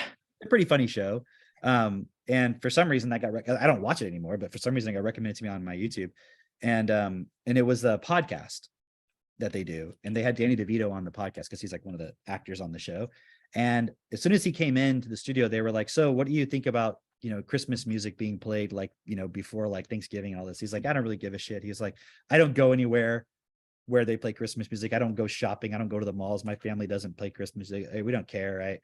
And he goes, by the way, he's like, all this Christmas thing, he's like, Jesus wasn't even born on Christmas. Right. Yeah. And you start looking into it, and he said, he was like, they did all the tracking on like the Star of the Bethlehem and all that shit, you know? And it was like, it wasn't even during that time of the year that there would have been a star there and all this stuff. It was like in March or April or some shit. So why are they doing it on Christmas? Yeah. And it's like literally because the companies were like, hey, we get this dip in sales at this part of the year. Let's create a fucking consumer holiday. And they like literally are hijacking all of the Christianity and all this stuff. Yeah. You see what I mean? Like they're just hijacking. And then apparently Coca-Cola is who invented Santa, like the Santa that we see today is like the red no wonder it's red. Beard. Yeah. And it's also funny because I saw somebody made a little video on Instagram, and it was like the winter solstice, and like everyone's in these robes, like ancient times, obviously, like, oh, we're celebrating the winter solstice, right? And then you hear the door open. It's like Jesus walks in with his posse, and he's like, all right, everybody out. And everyone's like, what? Who are you? He's like, I'm Jesus. And from behind him, he's the Son of God. Hey, Mom, I'm the Son of God. This is my party now. And they're like, you can't just take over the winter solstice. Like, why are you doing that? He's like, well, it's my birthday. It's not your birthday. Your birthday was months ago. He's like, well, I'm doing this party now. And they're like, all right, I guess. And so everybody starts filing out. And like in the background is a tree with lights on it. And the tree's like, all right. Like it's also a person. And like he's drinking, and he's like finishes his drink, and he's like about to head out. And Jesus goes, not you, you're staying. and then the next scene, the very next scene is Santa with a bunch of elves and reindeer breaks in. He's like, all right, everybody out. And they're like, oh. So it's basically like in the winter solstice was already like a pagan thing that was celebrated around. They hijacked it for Christianity. Yeah, hijacked it for Christianity, and then hijacked again for Christmas. Now, who did this? Who? They. Oh boy. I'm not gonna say who it was, okay? But you know who it was, okay? The Jays. The Jays. Jesus lovers, right? The Jesus freaks, right? That's And it. now you got the transgenders. Don't get me started on the transgenders. But yeah, the whole point is like it's just a consumerist point. It's just participating in all of that. And it's like, can you have fun with it? Yeah, but do you need it? Hmm. Do you really need it? Because if you didn't have that day, because imagine you tell parents, no more celebrating Christmas, no more celebrating birthdays, no more celebrating, what's another one? I guess Thanksgiving. Easter. Okay. Now we're just Jehovah's Witness. Okay. No holidays, no birthdays. You can't witness something that's not real. So nobody's witness. Now Why we're is it just called nobody's Jehovah's witness. Witness? Like as if Jehovah like committed a crime and they're like the witness of it. No, he was Like, signing what a are you- contract, and they were. Oh, they're the witnessing witness. the. Yes. What do Jehovah's Witnesses believe exactly? Does anyone know? Yes, they believe that only 144,000 people will get into heaven. And so those 144,000 people have already been decided, but you act accordingly to prove that you're one of the 144,000. Have there been more than 144,000 members of Jehovah's Witnesses? 100% yes. So they don't even know. It's like musical chairs It's like musical chairs. for adults. So that's why With they more do it. at Come on, stake. but that's why they fucking stand out there sitting in their chair. I'm telling you, when I see those people sitting out there in a chair next to their little stand of books, they're not getting in. It's like, that's low effort. You're not even pitching me. Yeah. You're not getting in. That is- Yeah, if is I was not God, looking I at would you not want going you like, in. I see them sitting there in a lawn chair next to their little book stand with a COVID mask on. Yeah. I'm like, you're not getting in. That's for damn sure. Yeah, that is a lost person. 144,000. That's so arbitrary. I'm one of the It's funny though 144,000. because that number also circulates in spirituality. It's in Revelation. That's why. Oh, okay. Yeah. It's something in the book of Revelation where only 144,000 souls and then there was a demon-headed blah blah blah blah. Everyone ignores that part and it's like 144,000. I get it. Chosen Yes. souls. Yeah. And then God sent a plague to kill all of you fuckers because you all fucked up. You're all self-interested but 144,000 got in. I must be Because one. you sat with a book stand selling books to Jehovah's Witness organizations. Yes, you are getting into heaven. I'm in. That's it. Yeah. Also they believe in like the one God, not the Trinity. Also, here's something interesting. I'm sure we've said this on the podcast before. So they don't believe in Jesus? No, they do. They do believe in Jesus, but like not the Trinity. They don't believe in like So two gods, not. Yeah, and that he wasn't physically resurrected. He was only spiritually resurrected. Okay. But he so was killed. he was killed and he never came back to life.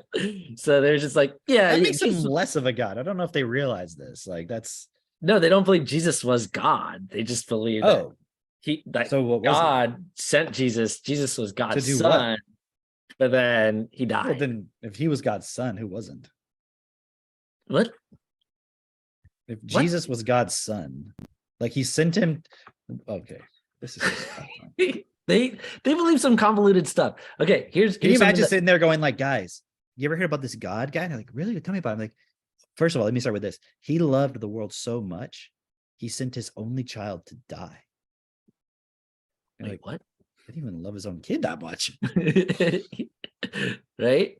Like, can you imagine being a parent being like, I love this country so much, I sent them to die for it. Oh yeah, people do say that, don't they? You know what? Actually, think about this. It's implied that everyone's going to love their child so much they would never do anything to harm them. That's what's implied in that story, right? Yeah, But but if they you sent him to look- school.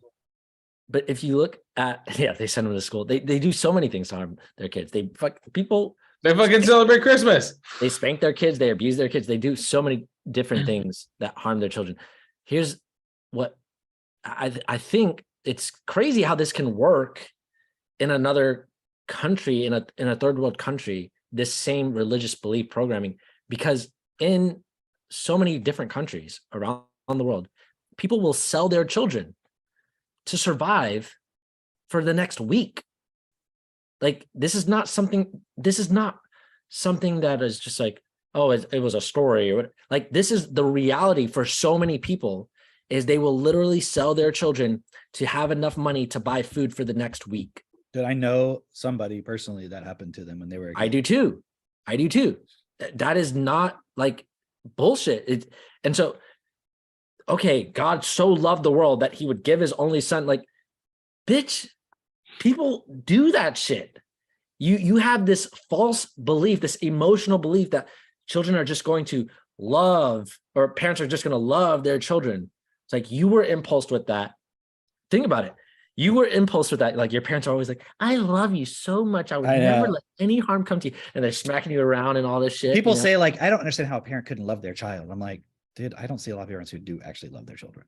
Right. You know what I just realized? Jesus was not circumcised. Wait. Do you know how I know that? Look at his birth scene. How they portray the birth scene. He's like in a manger and like all this stuff. Yeah. And like there was no cutting instruments. Wait a minute, because he was a Jew. Right? That's what I'm. But the Jews do it like 8 days later. So is that why Yeah. the wise men came? That's the wise man. Is Yeah. that what They were actually- wised up. men if They were With so some wise, they gifts? cut his penis. And Yeah. they They were also like, came to take a little gift. Oh, look, themselves. 8 days later. What a coincidence. Hey, anybody got a rusty pocket knife? Yeah, but like, people, that's what self-perfected is all about, is looking at the reality of it. Is we live in a world that is so fucked up, and we've all not taken responsibility for so long that literally parents are selling their kids into forms of slavery today, on the same Christmas day where you're like, oh, my kid's running down the stairs and I'm so excited to open gifts with them and we're gonna eat turkey with grandma. It's like, there's literally, people are living in fucking hell on earth and you're doing nothing about it. Okay, people are not going to like to hear this. That's what I'm going to say. But okay, the same way that in the third world countries, people are selling their kids to have a meal for the next week, parents in the first world sell their kids. They put them in school so that they can get money to provide for their families, so that they can They survive sell the their next- kids to the consumerist system using Santa Claus so that the companies can eat the next week. Wow. Oh shit. And you want to talk about child sacrifice to Satan? Yeah. I mean Santa. Yeah. What's the difference? What is the difference? I mean, it's literally like It's an literally the same anagram. I understand how people don't see this. fucking- Yeah. It's funny because like Santa is also, it's just a made up word. Like, Where did they get the word from Santa? It's like saint, maybe. Yeah, I think it's from Saint Nick. Saint But why did we Nicholas. change it to Santa? Why don't we just keep it saint? Right. Because it's a Claus. fucking anagram for Satan, and that's what it actually is. Where is the clause? Why is Santa's Why Why is does Santa have Santa's last claws? name? Why does he have claws? It's Klaus, okay? You know, like the other Klaus we know and love. Oh, Saint shit. Claus. That one's like kind of bald though.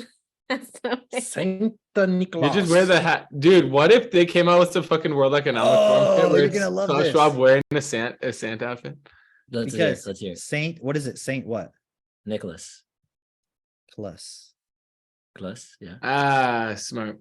So they just say Saint Santa Claus. That's so weird. Okay, but that's not Saint Nicholas. You guys are That's gonna a love completely this. made up word.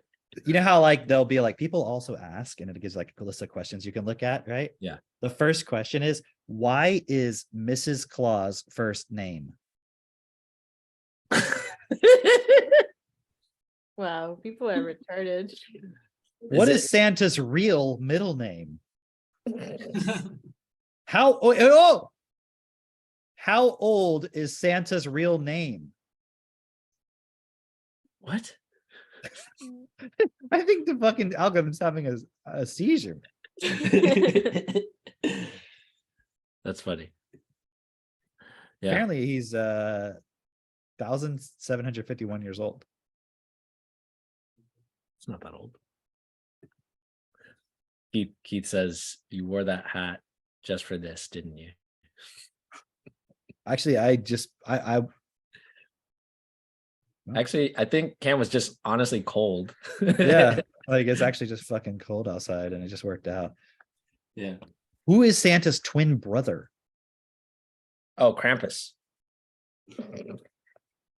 Really? Oh, look, there's an actual one. People ask, is Santa Claus real or is it your parents? Oh my god. That kind of makes me sad inside. That does. Because think about it. Like all It's like these some kids. all kids these on kids their have coin. access to iPhones and shit. And it's like, they're honestly asking, like, okay, they're 8 years old. Imagine you're an 8-year-old kid, which is the average age for watching porn for boys now, or the first time you see porn for a boy. And so you're an 8-year-old kid, you're just going through the porn on your phone, and then you're like, wait a minute, Santa's not real? Is that for real? And then you're typing that into your phone. And like, you know, you start with your search engine and all the different porn suggestions come up, and you're like, no. I need to find out about this Santa Claus. You don't even have the capability to understand if Santa Claus is not real or not. And you're being exposed to all this other bullshit that's ruining your life, ruining your childhood, ruining the way Your that innocence. your innocence, 100%, but ruining the way that you can even see the world. This point that you brought up earlier, Cam, of the system is meant to make you feel guilty for not going along with it. Oh, you don't go to school. Oh, you're not going to go to college. Oh, you don't want to get a job. Oh, guilt. Oh, you're not participating in religion. Guilt all the way through, right? And it's interesting because who is the one promoting that guilt to the child? Their parents. Like, obviously the system, right? But the parents as well are the ones who are saying, like, you have to go to school. Oh, you got to go to church. What do you mean you're not going to go to church? What do you mean you don't believe in God anymore? You know, you're not going to go to college? But we worked so hard for you to do this. You're not going to get the jab? You just get the jab. Save grandma and Mima. What's funny is I saw recently some mom that I follow, I don't even, just stood up on my Instagram feed, and she just kind of like casually made a video of like, oh, something about telling her kids about the truth about Santa Claus. And like that's just, she's like, just the joy, like kind of the unexpected things that happen in parenting, where like your kid will just ask you, and she was just like, you know what, I'm just gonna tell him. So, and she was like honest about it. And it was funny because I was reading the comments to see like what people were saying, and funnily enough, a lot of moms were actually like, like I'm having the same, like I'm having that dilemma of like whether I should just tell them, but I haven't been able to bring myself to do it. So it's like, it's almost like people are like realizing that it's inherently wrong and they shouldn't be doing it, but because there's so much guilt and like you feel like you're robbing them of something, even like, but you're having this like internal I'm moral robbing them that of it's the truth if I don't fucking tell them. Like, what the Right. fuck? Right. And then you So want your kid to anyway, learn it's just- algebra later. right. So it's just funny, like people are realizing like how kind of fucked up it is, but just not willing to like take that step of like, no, I'm gonna just tell them the truth. And okay, they know that Santa's not real and that I'm Santa. Like I they're clicked still gonna on get that. presents. I clicked on that is Santa real thing. And Yeah. it was this article from parade.com, and it says, is Santa real? How to keep the magic alive while explaining Santa to your kids. And it says, yes, Santa was in fact a real person. So it's like you're getting like all legalistic about it. It's like, technically I didn't lie because he was a real person. But listen to this. It says, year after year, you spend time with your kids making lists for Santa or taking them to the mall to visit him. You probably talk about the naughty and nice list and maybe leave out cookies and milk on Christmas Eve. And it's like, okay, I just, I don't know. They just learned about it. I don't know why they believe in him. And I'm not sure how to tell them the truth. It's like, you fucking You lied to participated. them for years. Okay. Then it happens. One day, your thoughtful child asks, is Santa real?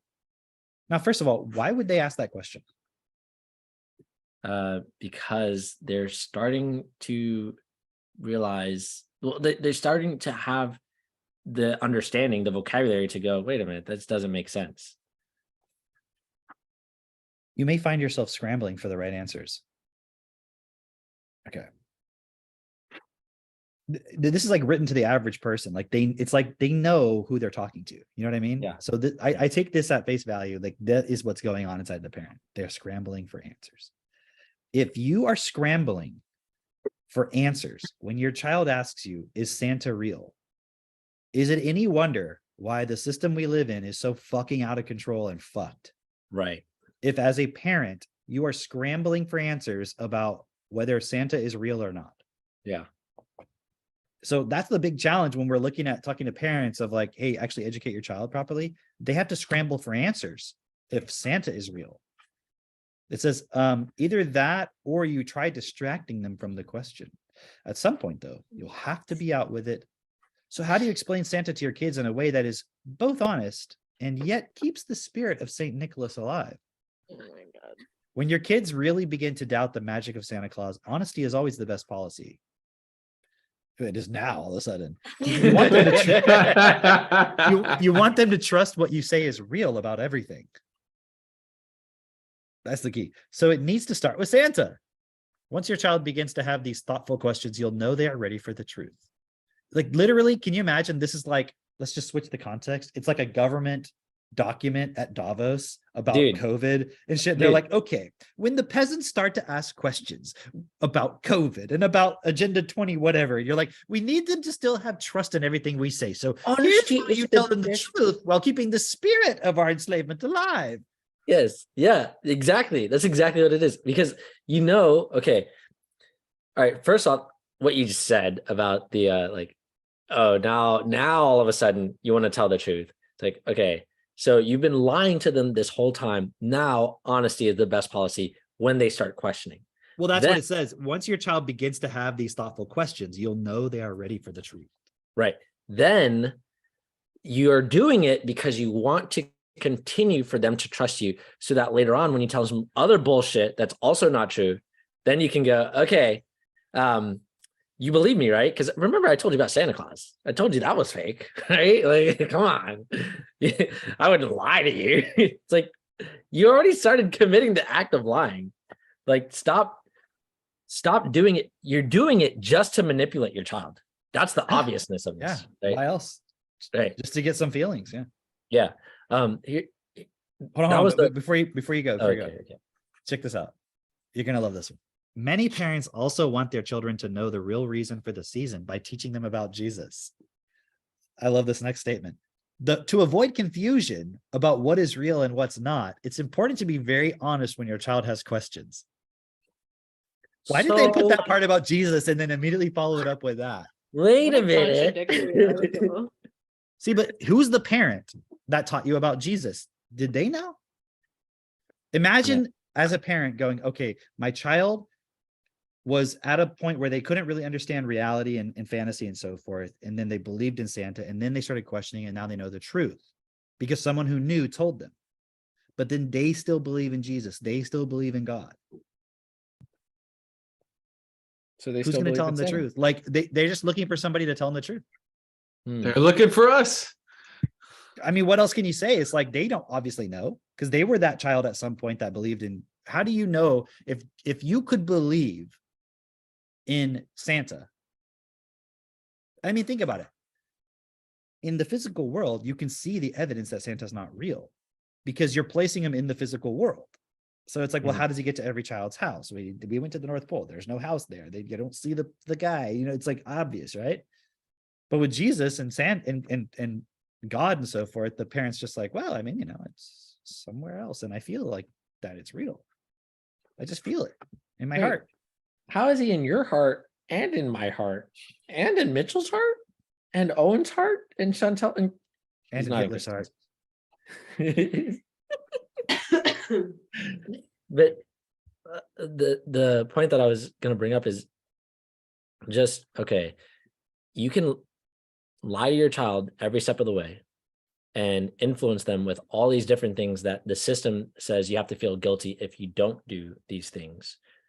Or you could have a self-perfected child, a techno-tutor child. You could have a child who can actually see all of that bullshit and not be impulsed with all that guilt. so that they can actually make real decisions, not based on like, oh, I've got this dilemma. I want to do the right thing, but I just feel so bad because, it's like everybody else is doing the wrong thing. And so like, imagine if you didn't have to have any of those feelings whatsoever when considering what's best. And even if you do have those feelings, you've practiced pushing through to do what's best regardless of how you feel. Like, if you could do that for yourself, where would you be?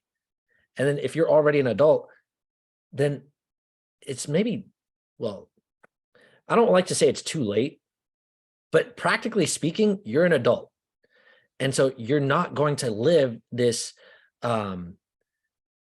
amazing, in the sense of what the system calls an amazing, wonderful life, where you get all the toys and the trinkets and the women and sex that you could, all the casual sex that you could want and all that stuff, right? It's like,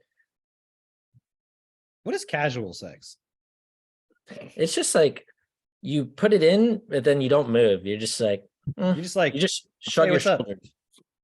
okay, see you later. Like, it's just casual. That's it. Sex is never casual for me. Oh, we know. If I'm not on all fours pile driving, We've heard of your frog sex. I'm On a burrowing. I'm podcast. burrowing in the mud. Yeah. The rain This- is coming. This is actually the time to do that frog sex, because it's like, it's a freeze. You actually should have done it like a couple days ago before the freeze came. I'm on the X brood 100-year cicada. Like, I've been under the ground for centuries. That's a whole nother level. Nothing casual about it is what I'm saying. Could you expand on that a little bit? Like the cicada sex. If there's does one casual sex, is perform? there formal sex? Yeah, that's Is there that's like when you black? Is there like Traditional. black tie? Maybe it's more like traditional. Traditional. dress in a suit. Business Like- sex, business casual sex. This is Business. casual. Difference. You There's a wear big the black difference. business socks. Okay, isn't there a religion? I think it's in one of the like really Orthodox Hasidic Jew religion Oh, sorry. Right. I just got excited when you started talking about Jews again. where they have like a sheet, right? And they just cut a hole in it, and that's how they have sex. What? Okay. That's Do some not what you guys religions- do. Hold on. Do some religions fuck through a sheet? I hope you put fuck. I did. And? Do Orthodox Jews have sex through a sheet? Okay. Let's see. Is that the frequently asked question?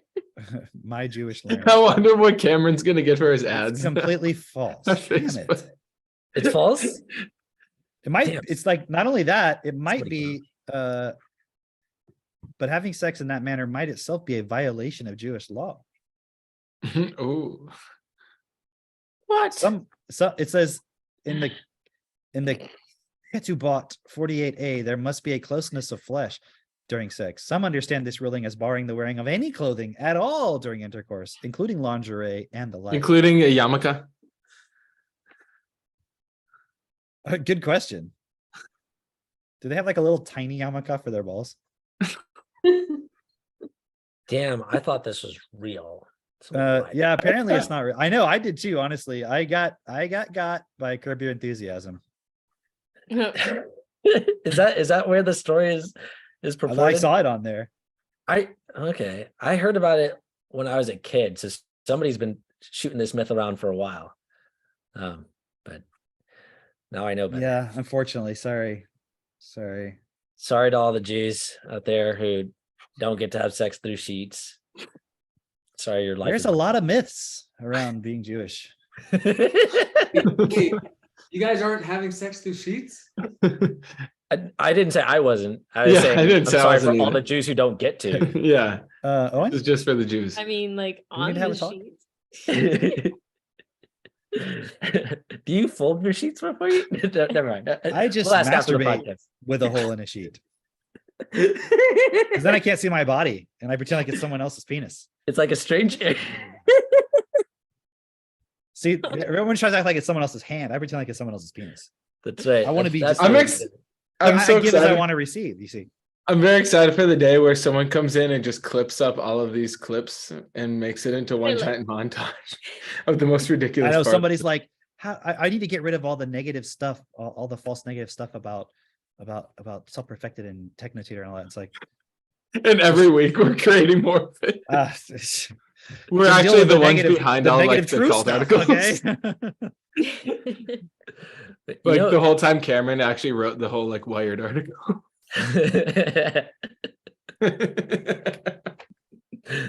Vice. Vice. Yes, Vice. Yeah. I actually read it for the first time the other day. For the first time? No Somebody way. brought it up. Yeah, I didn't No read the way. whole thing before. I was just, look, this is a bunch of bullshit. For the first time, really? That's pretty funny. hilarious. That's hilarious. I read There's it so much before that's you. not real in it. That's hilarious. That's great. What Yeah, did I you mean, learn? Was it better or worse than that parade.com article? You know, in a lot of ways, better. Huh. Nice. No,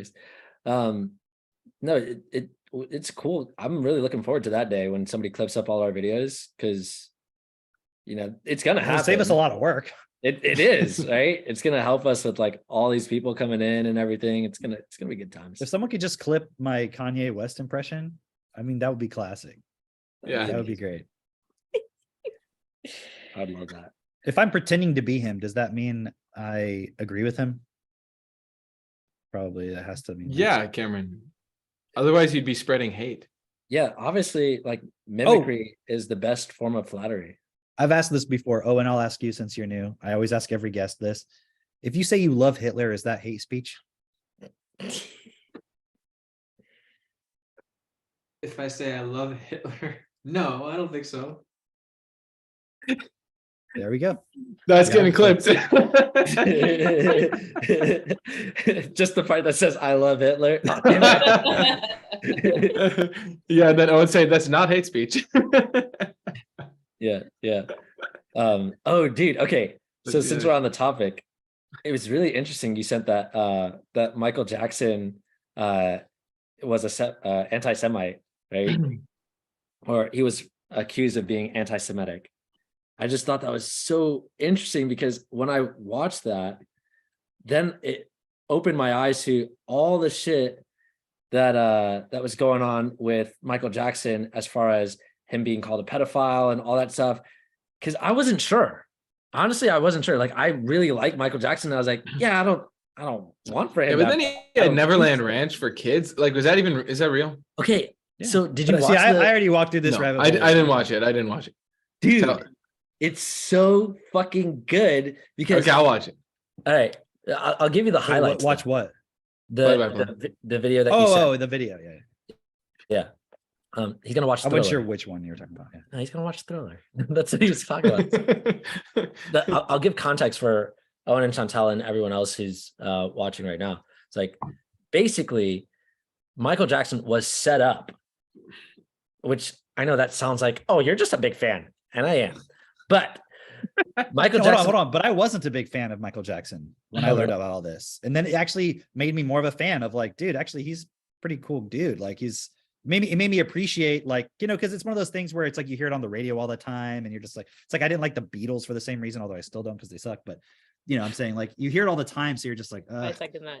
So I was not interested in Michael Jackson because I only heard, but then it got me to looking into it more and I was like, oh, dude, like he's pretty cool. Yeah, and he makes fucking amazing music. Really great.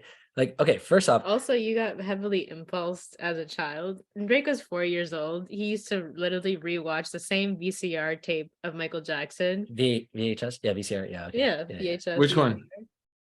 So it was like Michael Jackson's greatest hits, and it was all his music videos. And like Wow. the way it started out, Wow, this Like- makes so much more sense to me now. the way it His started. dance moves, right? Everything Literally. about Drake. First off, every black person has the same Michael Jackson dance moves. Okay, so I think that's like a prerequisite. You have to have a Michael Jackson repertoire. it's in your genetics. You Like get when there's born a with party it. where there's a bunch of white people, there's always got to be that black dude who like busts out the Michael Jackson and everyone's like, oh my God. That's right. Okay, but I will say this. This is for Cam. Hey, You should- now it makes sense why Kanye West was like, I'm Michael now. Yeah.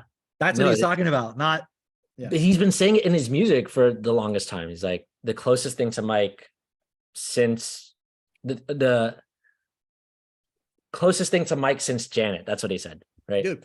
And you know the song it references? Yeah. All right. I went and listened to it on Spotify because I'm like, dude, I've heard that song because that was one of the songs I really liked when I started getting into Michael Jackson. They don't really care about us. Yeah. But it has all the sound effects like covering up those words. Oh, It goes like, like it does, like it covers up. I was like, oh, that's why I never heard it. got it. Okay, Anyway, that makes sense. More Wow. context. Go ahead. Turkish delight. That's a banana. It's Oh. banana. Can't, Couldn't it's tell. literally cannot. What did you think it was? A marshmallow? She thought it was Turkish delight. It's a banana. Mitch doesn't have his glasses on. Definitely marshmallow. But okay, all right. So Michael Jackson, Cam, you should go listen to some of his music that never made it to records. That stuff I think you would The underground mixtape. It's like hard as fuck rapping. It's hard, bro. Really? It's really musical, like in the sense of the kind of things that Cam would You appreciate. know, he covered a Yellow Magic Orchestra song, Which one? Man in the Mirror. Oh, really? Oh, that's funny. That's interesting. That's cool. Yeah, It's a popular not a song. Michael Jackson song. That's cool. And it's a great song. Anyway, Michael Jackson didn't do it. He was set up.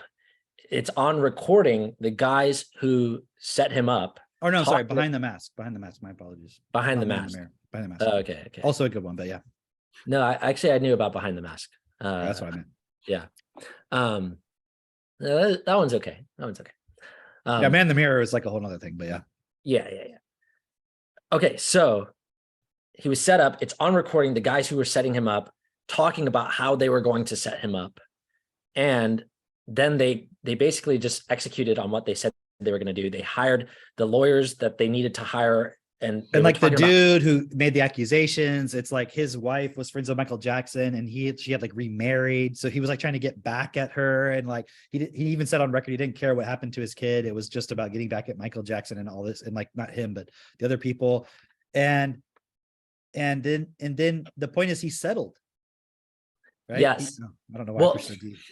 We're laughing because you just randomly typed something in the chat I don't know how while you were talking. You're just like, and I hit the ear. It was yay. It was yay. yeah. Alternate personality. But the part where he settled, talk about that. Okay, so the part where he settled is like all the people around him were advising him to settle, even though it was like a ridiculous claim. It was going to completely be thrown out in court, all of that stuff. Everyone around him was like, no, just settle. They were like, you got other things to do. We got these big contracts coming up. It's a distraction. This is going to take up and everything. too Just much let time. it go. You make so much money anyway. This is a drop in the bucket, all this shit. And he's just like, fine, fuck it. Settled for 20 million, right? And then that opened the floodgates because then everyone's like, oh, Michael Jackson's an easy target. Like, You I can brought just- my kids to Neverland Ranch. Why don't I sue him also? And Yeah, then, like, my it became kid- this point where, Yeah. And so then everybody just started like dogpiling on Michael Jackson. And that was the point where Michael was like, fuck all these people. First off, all the people around me who advised me to do this, you can guess the commonality between them. All the people that conspired to create this point in the first place, you can guess the commonality between all them. Then all the, at the same time, Sony, his record label, was trying to fuck him over and steal from him basically because he has the rights to his royalties and all that, which generally speaking, that's not a thing that artists get the rights to. Like only Michael Jackson and I think the Beatles may have their rights, but Michael Jackson had also bought the rights to the Beatles at some point. So he may have sold it back to them. I'm not sure, but very few artists have the rights to their own music and get the royalties from them. Right. And then the Sony, the record label, was also trying to screw him over. You can guess the commonality there.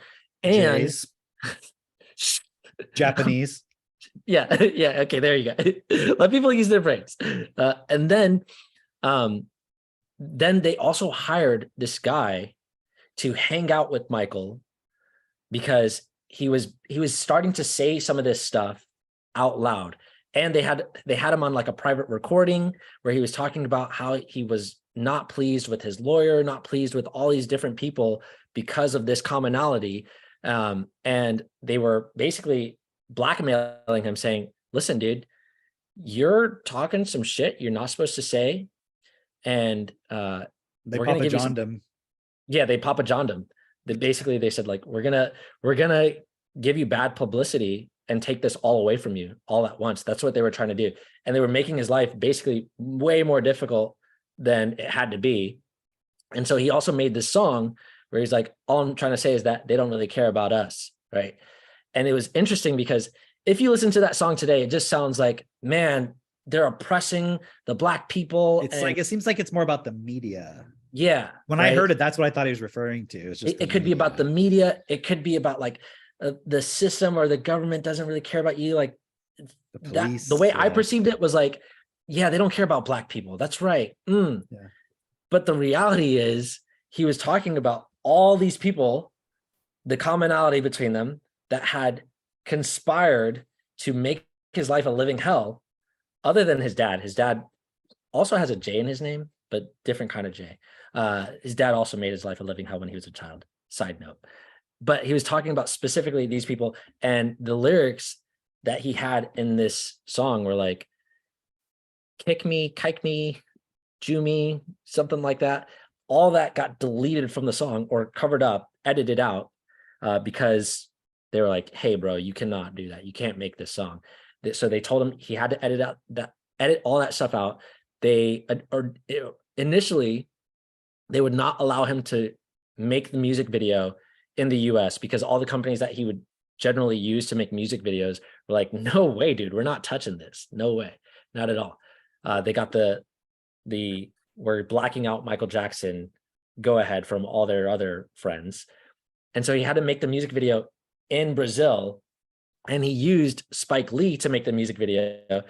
And then the guy who's making the video, like talking about all this stuff, was like, I Googled Spike Lee anti-Semite, and lo and behold, he had to defend himself saying, I am not an anti-Semite, because he made a movie that was describing this exact same phenomenon with this group of people taking advantage of Blacks in the exact same way years and years before.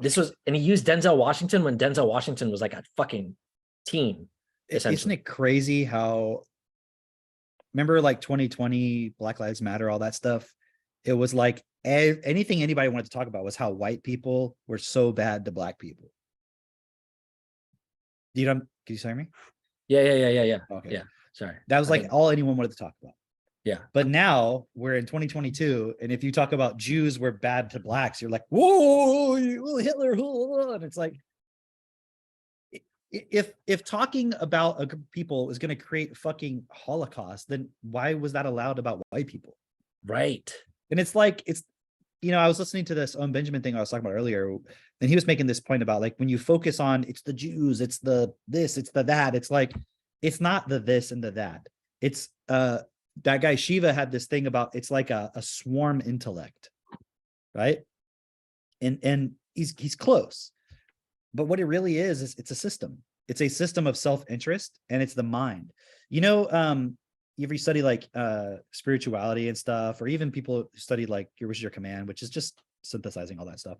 They talk about like the unified consciousness field, but they talk about it like it's this good thing. It's actually the thing that fucking unites everyone's minds into like a self-interest point. Of course, it's no actual physical connection. It's just you have the same program running in your fucking mind. Mm-hmm. That's the problem. It's not a specific group of people. If anything, talking about the groups doing things is a cool thing because it shows people the power of working as a group. I mean, that's actually pretty cool. It shows the power of the group, right? But making it about it's this group of people, like it's the queen. Oh no, it's the 300 Bilderberg, this and that above them. They're the ones. It's like, you're never going to find the group that's running everything, because everybody's, and like people will try to get so conspiratorial about it. Like, is Elon Musk an insider? Is he in there with them, or is he not? Or is he on the other side? And it's like, he's just a guy who is self-interested, who's playing by the rules of the system. And he has a certain level of influence. If he was totally against the system, he would not be allowed to be there, period. So you're never going to figure out, is he there, Klaus Schwab's best friend making secret deals with him? It's like, probably not. He's probably just doing what he needs to do. And is he going to really challenge things? No, because that's not even in his vocabulary. How is he going to do that? Right? Drake, what do you want to, well, I don't know how to transition from that. Well, I can. Like, okay, he's in the system. He's not going to challenge things, which means this has to be, like we were saying before, a bottom-up thing, meaning this has to be something where we're here talking about challenging it. We actually have to make that a reality. We actually have to do that. We're doing this, right? We're doing this, but it's not just going to be us. It's like, Mitch, you told this story on Friday, and it was a great story about how Benjamin Franklin, when he was up and coming, even, he got to know all these different people, and he started hosting in like his home or in a library or whatever, but he would host these private events where they were called juntos, right? Where he would get together all these people and they would decide together, hey, look, here's the direction that we're going to go. Here's what we're going to do in this town. Listen, I write the paper, so I'm going to put this stuff in the paper. You make books. Okay. So I want you, like, you're going to put out this book. We're going to promote your book. You run the I don't know, the church or whatever it is. Everyone had their different responsibilities, and they were having these private events where they were saying, here's how we're going to change things. Here's how we're going to make a difference. Here's how we're going to get people to go along with it. Here's how we're going to influence the world around us. And then those people would go and they would have their own groups that they would be leading, where they had their own circle of influence, and they started influencing those people and going, okay, here's what we're doing. Here's what our responsibility is in this. And does it make sense? And everyone agreed. And then everyone, with that agreement, they start going and influencing the people around them and getting them to go, okay, yes, this makes sense. And then it's seemingly across the town, they're talking about stuff like this too. You guys have been thinking this way too? That's so weird. So have we. And then like everyone's like, oh my gosh, this is really like, this is the movement. It started catching on where it became everyone was in agreement and they moved forward with that vision. This is the reality of how this world operates. This is what they're doing over at Davos. This is what they're doing in all these private meetings. Okay, but here we are, the normal person. Why wouldn't we do the same thing, advocating for ourselves, advocating for what's best, advocating for creating a world where, hey, look, if someone is going to be influencing things, don't you want to be a part of that? Don't you want to speak up for, hey, actually, I disagree with what's happening over there, and I can see what makes sense, what makes the most sense. Let's create that for all of us. Don't you want to be a part of that? And that's really what we're creating with what we have here in Self-Perfected, obviously, what we're doing with the tools that we have, TechnoTutor, right? And what we're doing with these events that we're having as well. We're growing, we're expanding, and we're getting to the point where right now, it's kind of like if you were to join in right now, this is like the gestation period. You know, like, okay, gestation, if you don't know, is like the time it takes for something to grow in the womb, to be born. And different animals have different gestation periods. Elephants have a very long gestation period. It's almost like 2 years, right? But look at the fucking huge animal that comes out of them, right? Well, what we're creating is a fucking mammoth. What we're creating, what we're building is huge because it needs to be, because we're changing the system entirely. And we're seeing our own growth. We're getting bigger and bigger and bigger and bigger. And by the time this thing is really birthed into reality, not that it's not happening already, but right now you get to be a part of like the very beginning. You get to be a part of the decisions being made, the influence, the reality of it. You get to be like an early adopter and seeing, okay, yeah, I was on that wave, not because of like some pride of like, yeah, I'm the first, but because you can see it, because you're there, like you get it, you see the vision, and you're not delaying. Like if you look at any of these elite people, these billionaires or anything like that, they don't delay. When they see it, they fucking take action immediately. They go for it. They're there. That's not just what we're cultivating with ourselves and our children. That's what we're attracting. We're attracting those who are there. If that's not you, I mean, why are you even fucking listening to this, right? But that could be you. If that hasn't been you in the past, that's okay. That could be you. You can make the decision now. And if you see this, if you see what we're talking about, you see, okay, yeah, there needs to be a huge change. And if you're not really clear on the change, go back, listen to the earlier podcast, or reach out to myself, reach out to Mitchell, reach out to Owen. Don't reach out to Kim. But reach out, reach out to one of us and get more clarity on it, so that you can see exactly what we're talking about and how clear we are. Because once you see it, man, there's like the whole world opens up, and you can be a part of really bringing to reality what everybody wants. And so I'm asking you today, do you want to enter the 1%? If so, go to self-perfected.com. And there's a button at the very top that says enter the 1%, or what does it say? Go to get your enter the 1% adult ticket. Get your enter the 1% adult tickets. Click on that, enter the 1% with us, and we'll see you in June.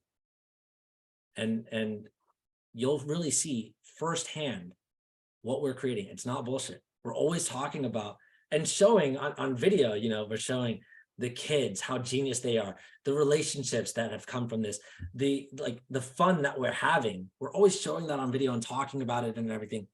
But you can actually be there. You can be a part of it. It's real. You can see it firsthand. You can experience it instead of just like living your life behind a screen or by hearsay or by what somebody else said, right? You can be a part of it. It can be your life. We're creating a really amazing life for ourselves and for those around us who get involved. Is that going to be you? Are you going to be part of the 1% with us? Yeah. And just to add to that, Drake, it's the 1%, yes, of your finances and all of that, but it's also your impact. You being the 1% of families, you having that type of thinking where it's truly elite, and elite means the best. And that old phrase, like you're the average of the 5 people you spend the most time around.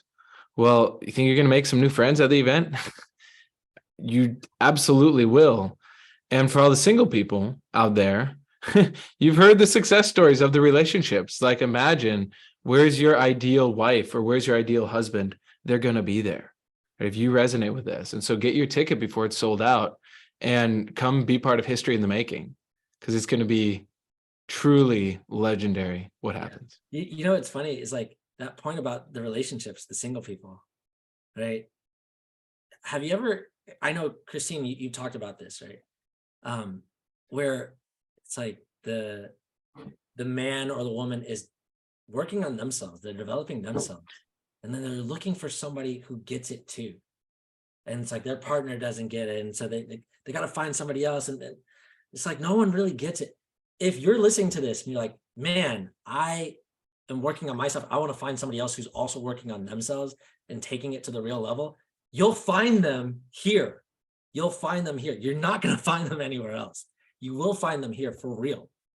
If you're serious about it, you're going to find somebody serious here within our group. And so, yeah, join us. Come, take this serious. And we'll see you not just at the next event. We'll see you next year. We'll see you next year. This is Next this year. is the last. Yeah, this is the last one for this year, right? 2022. That's right. End of 2022. See you in a year. I mean, next year. See you next year. Yes. Awesome, everyone.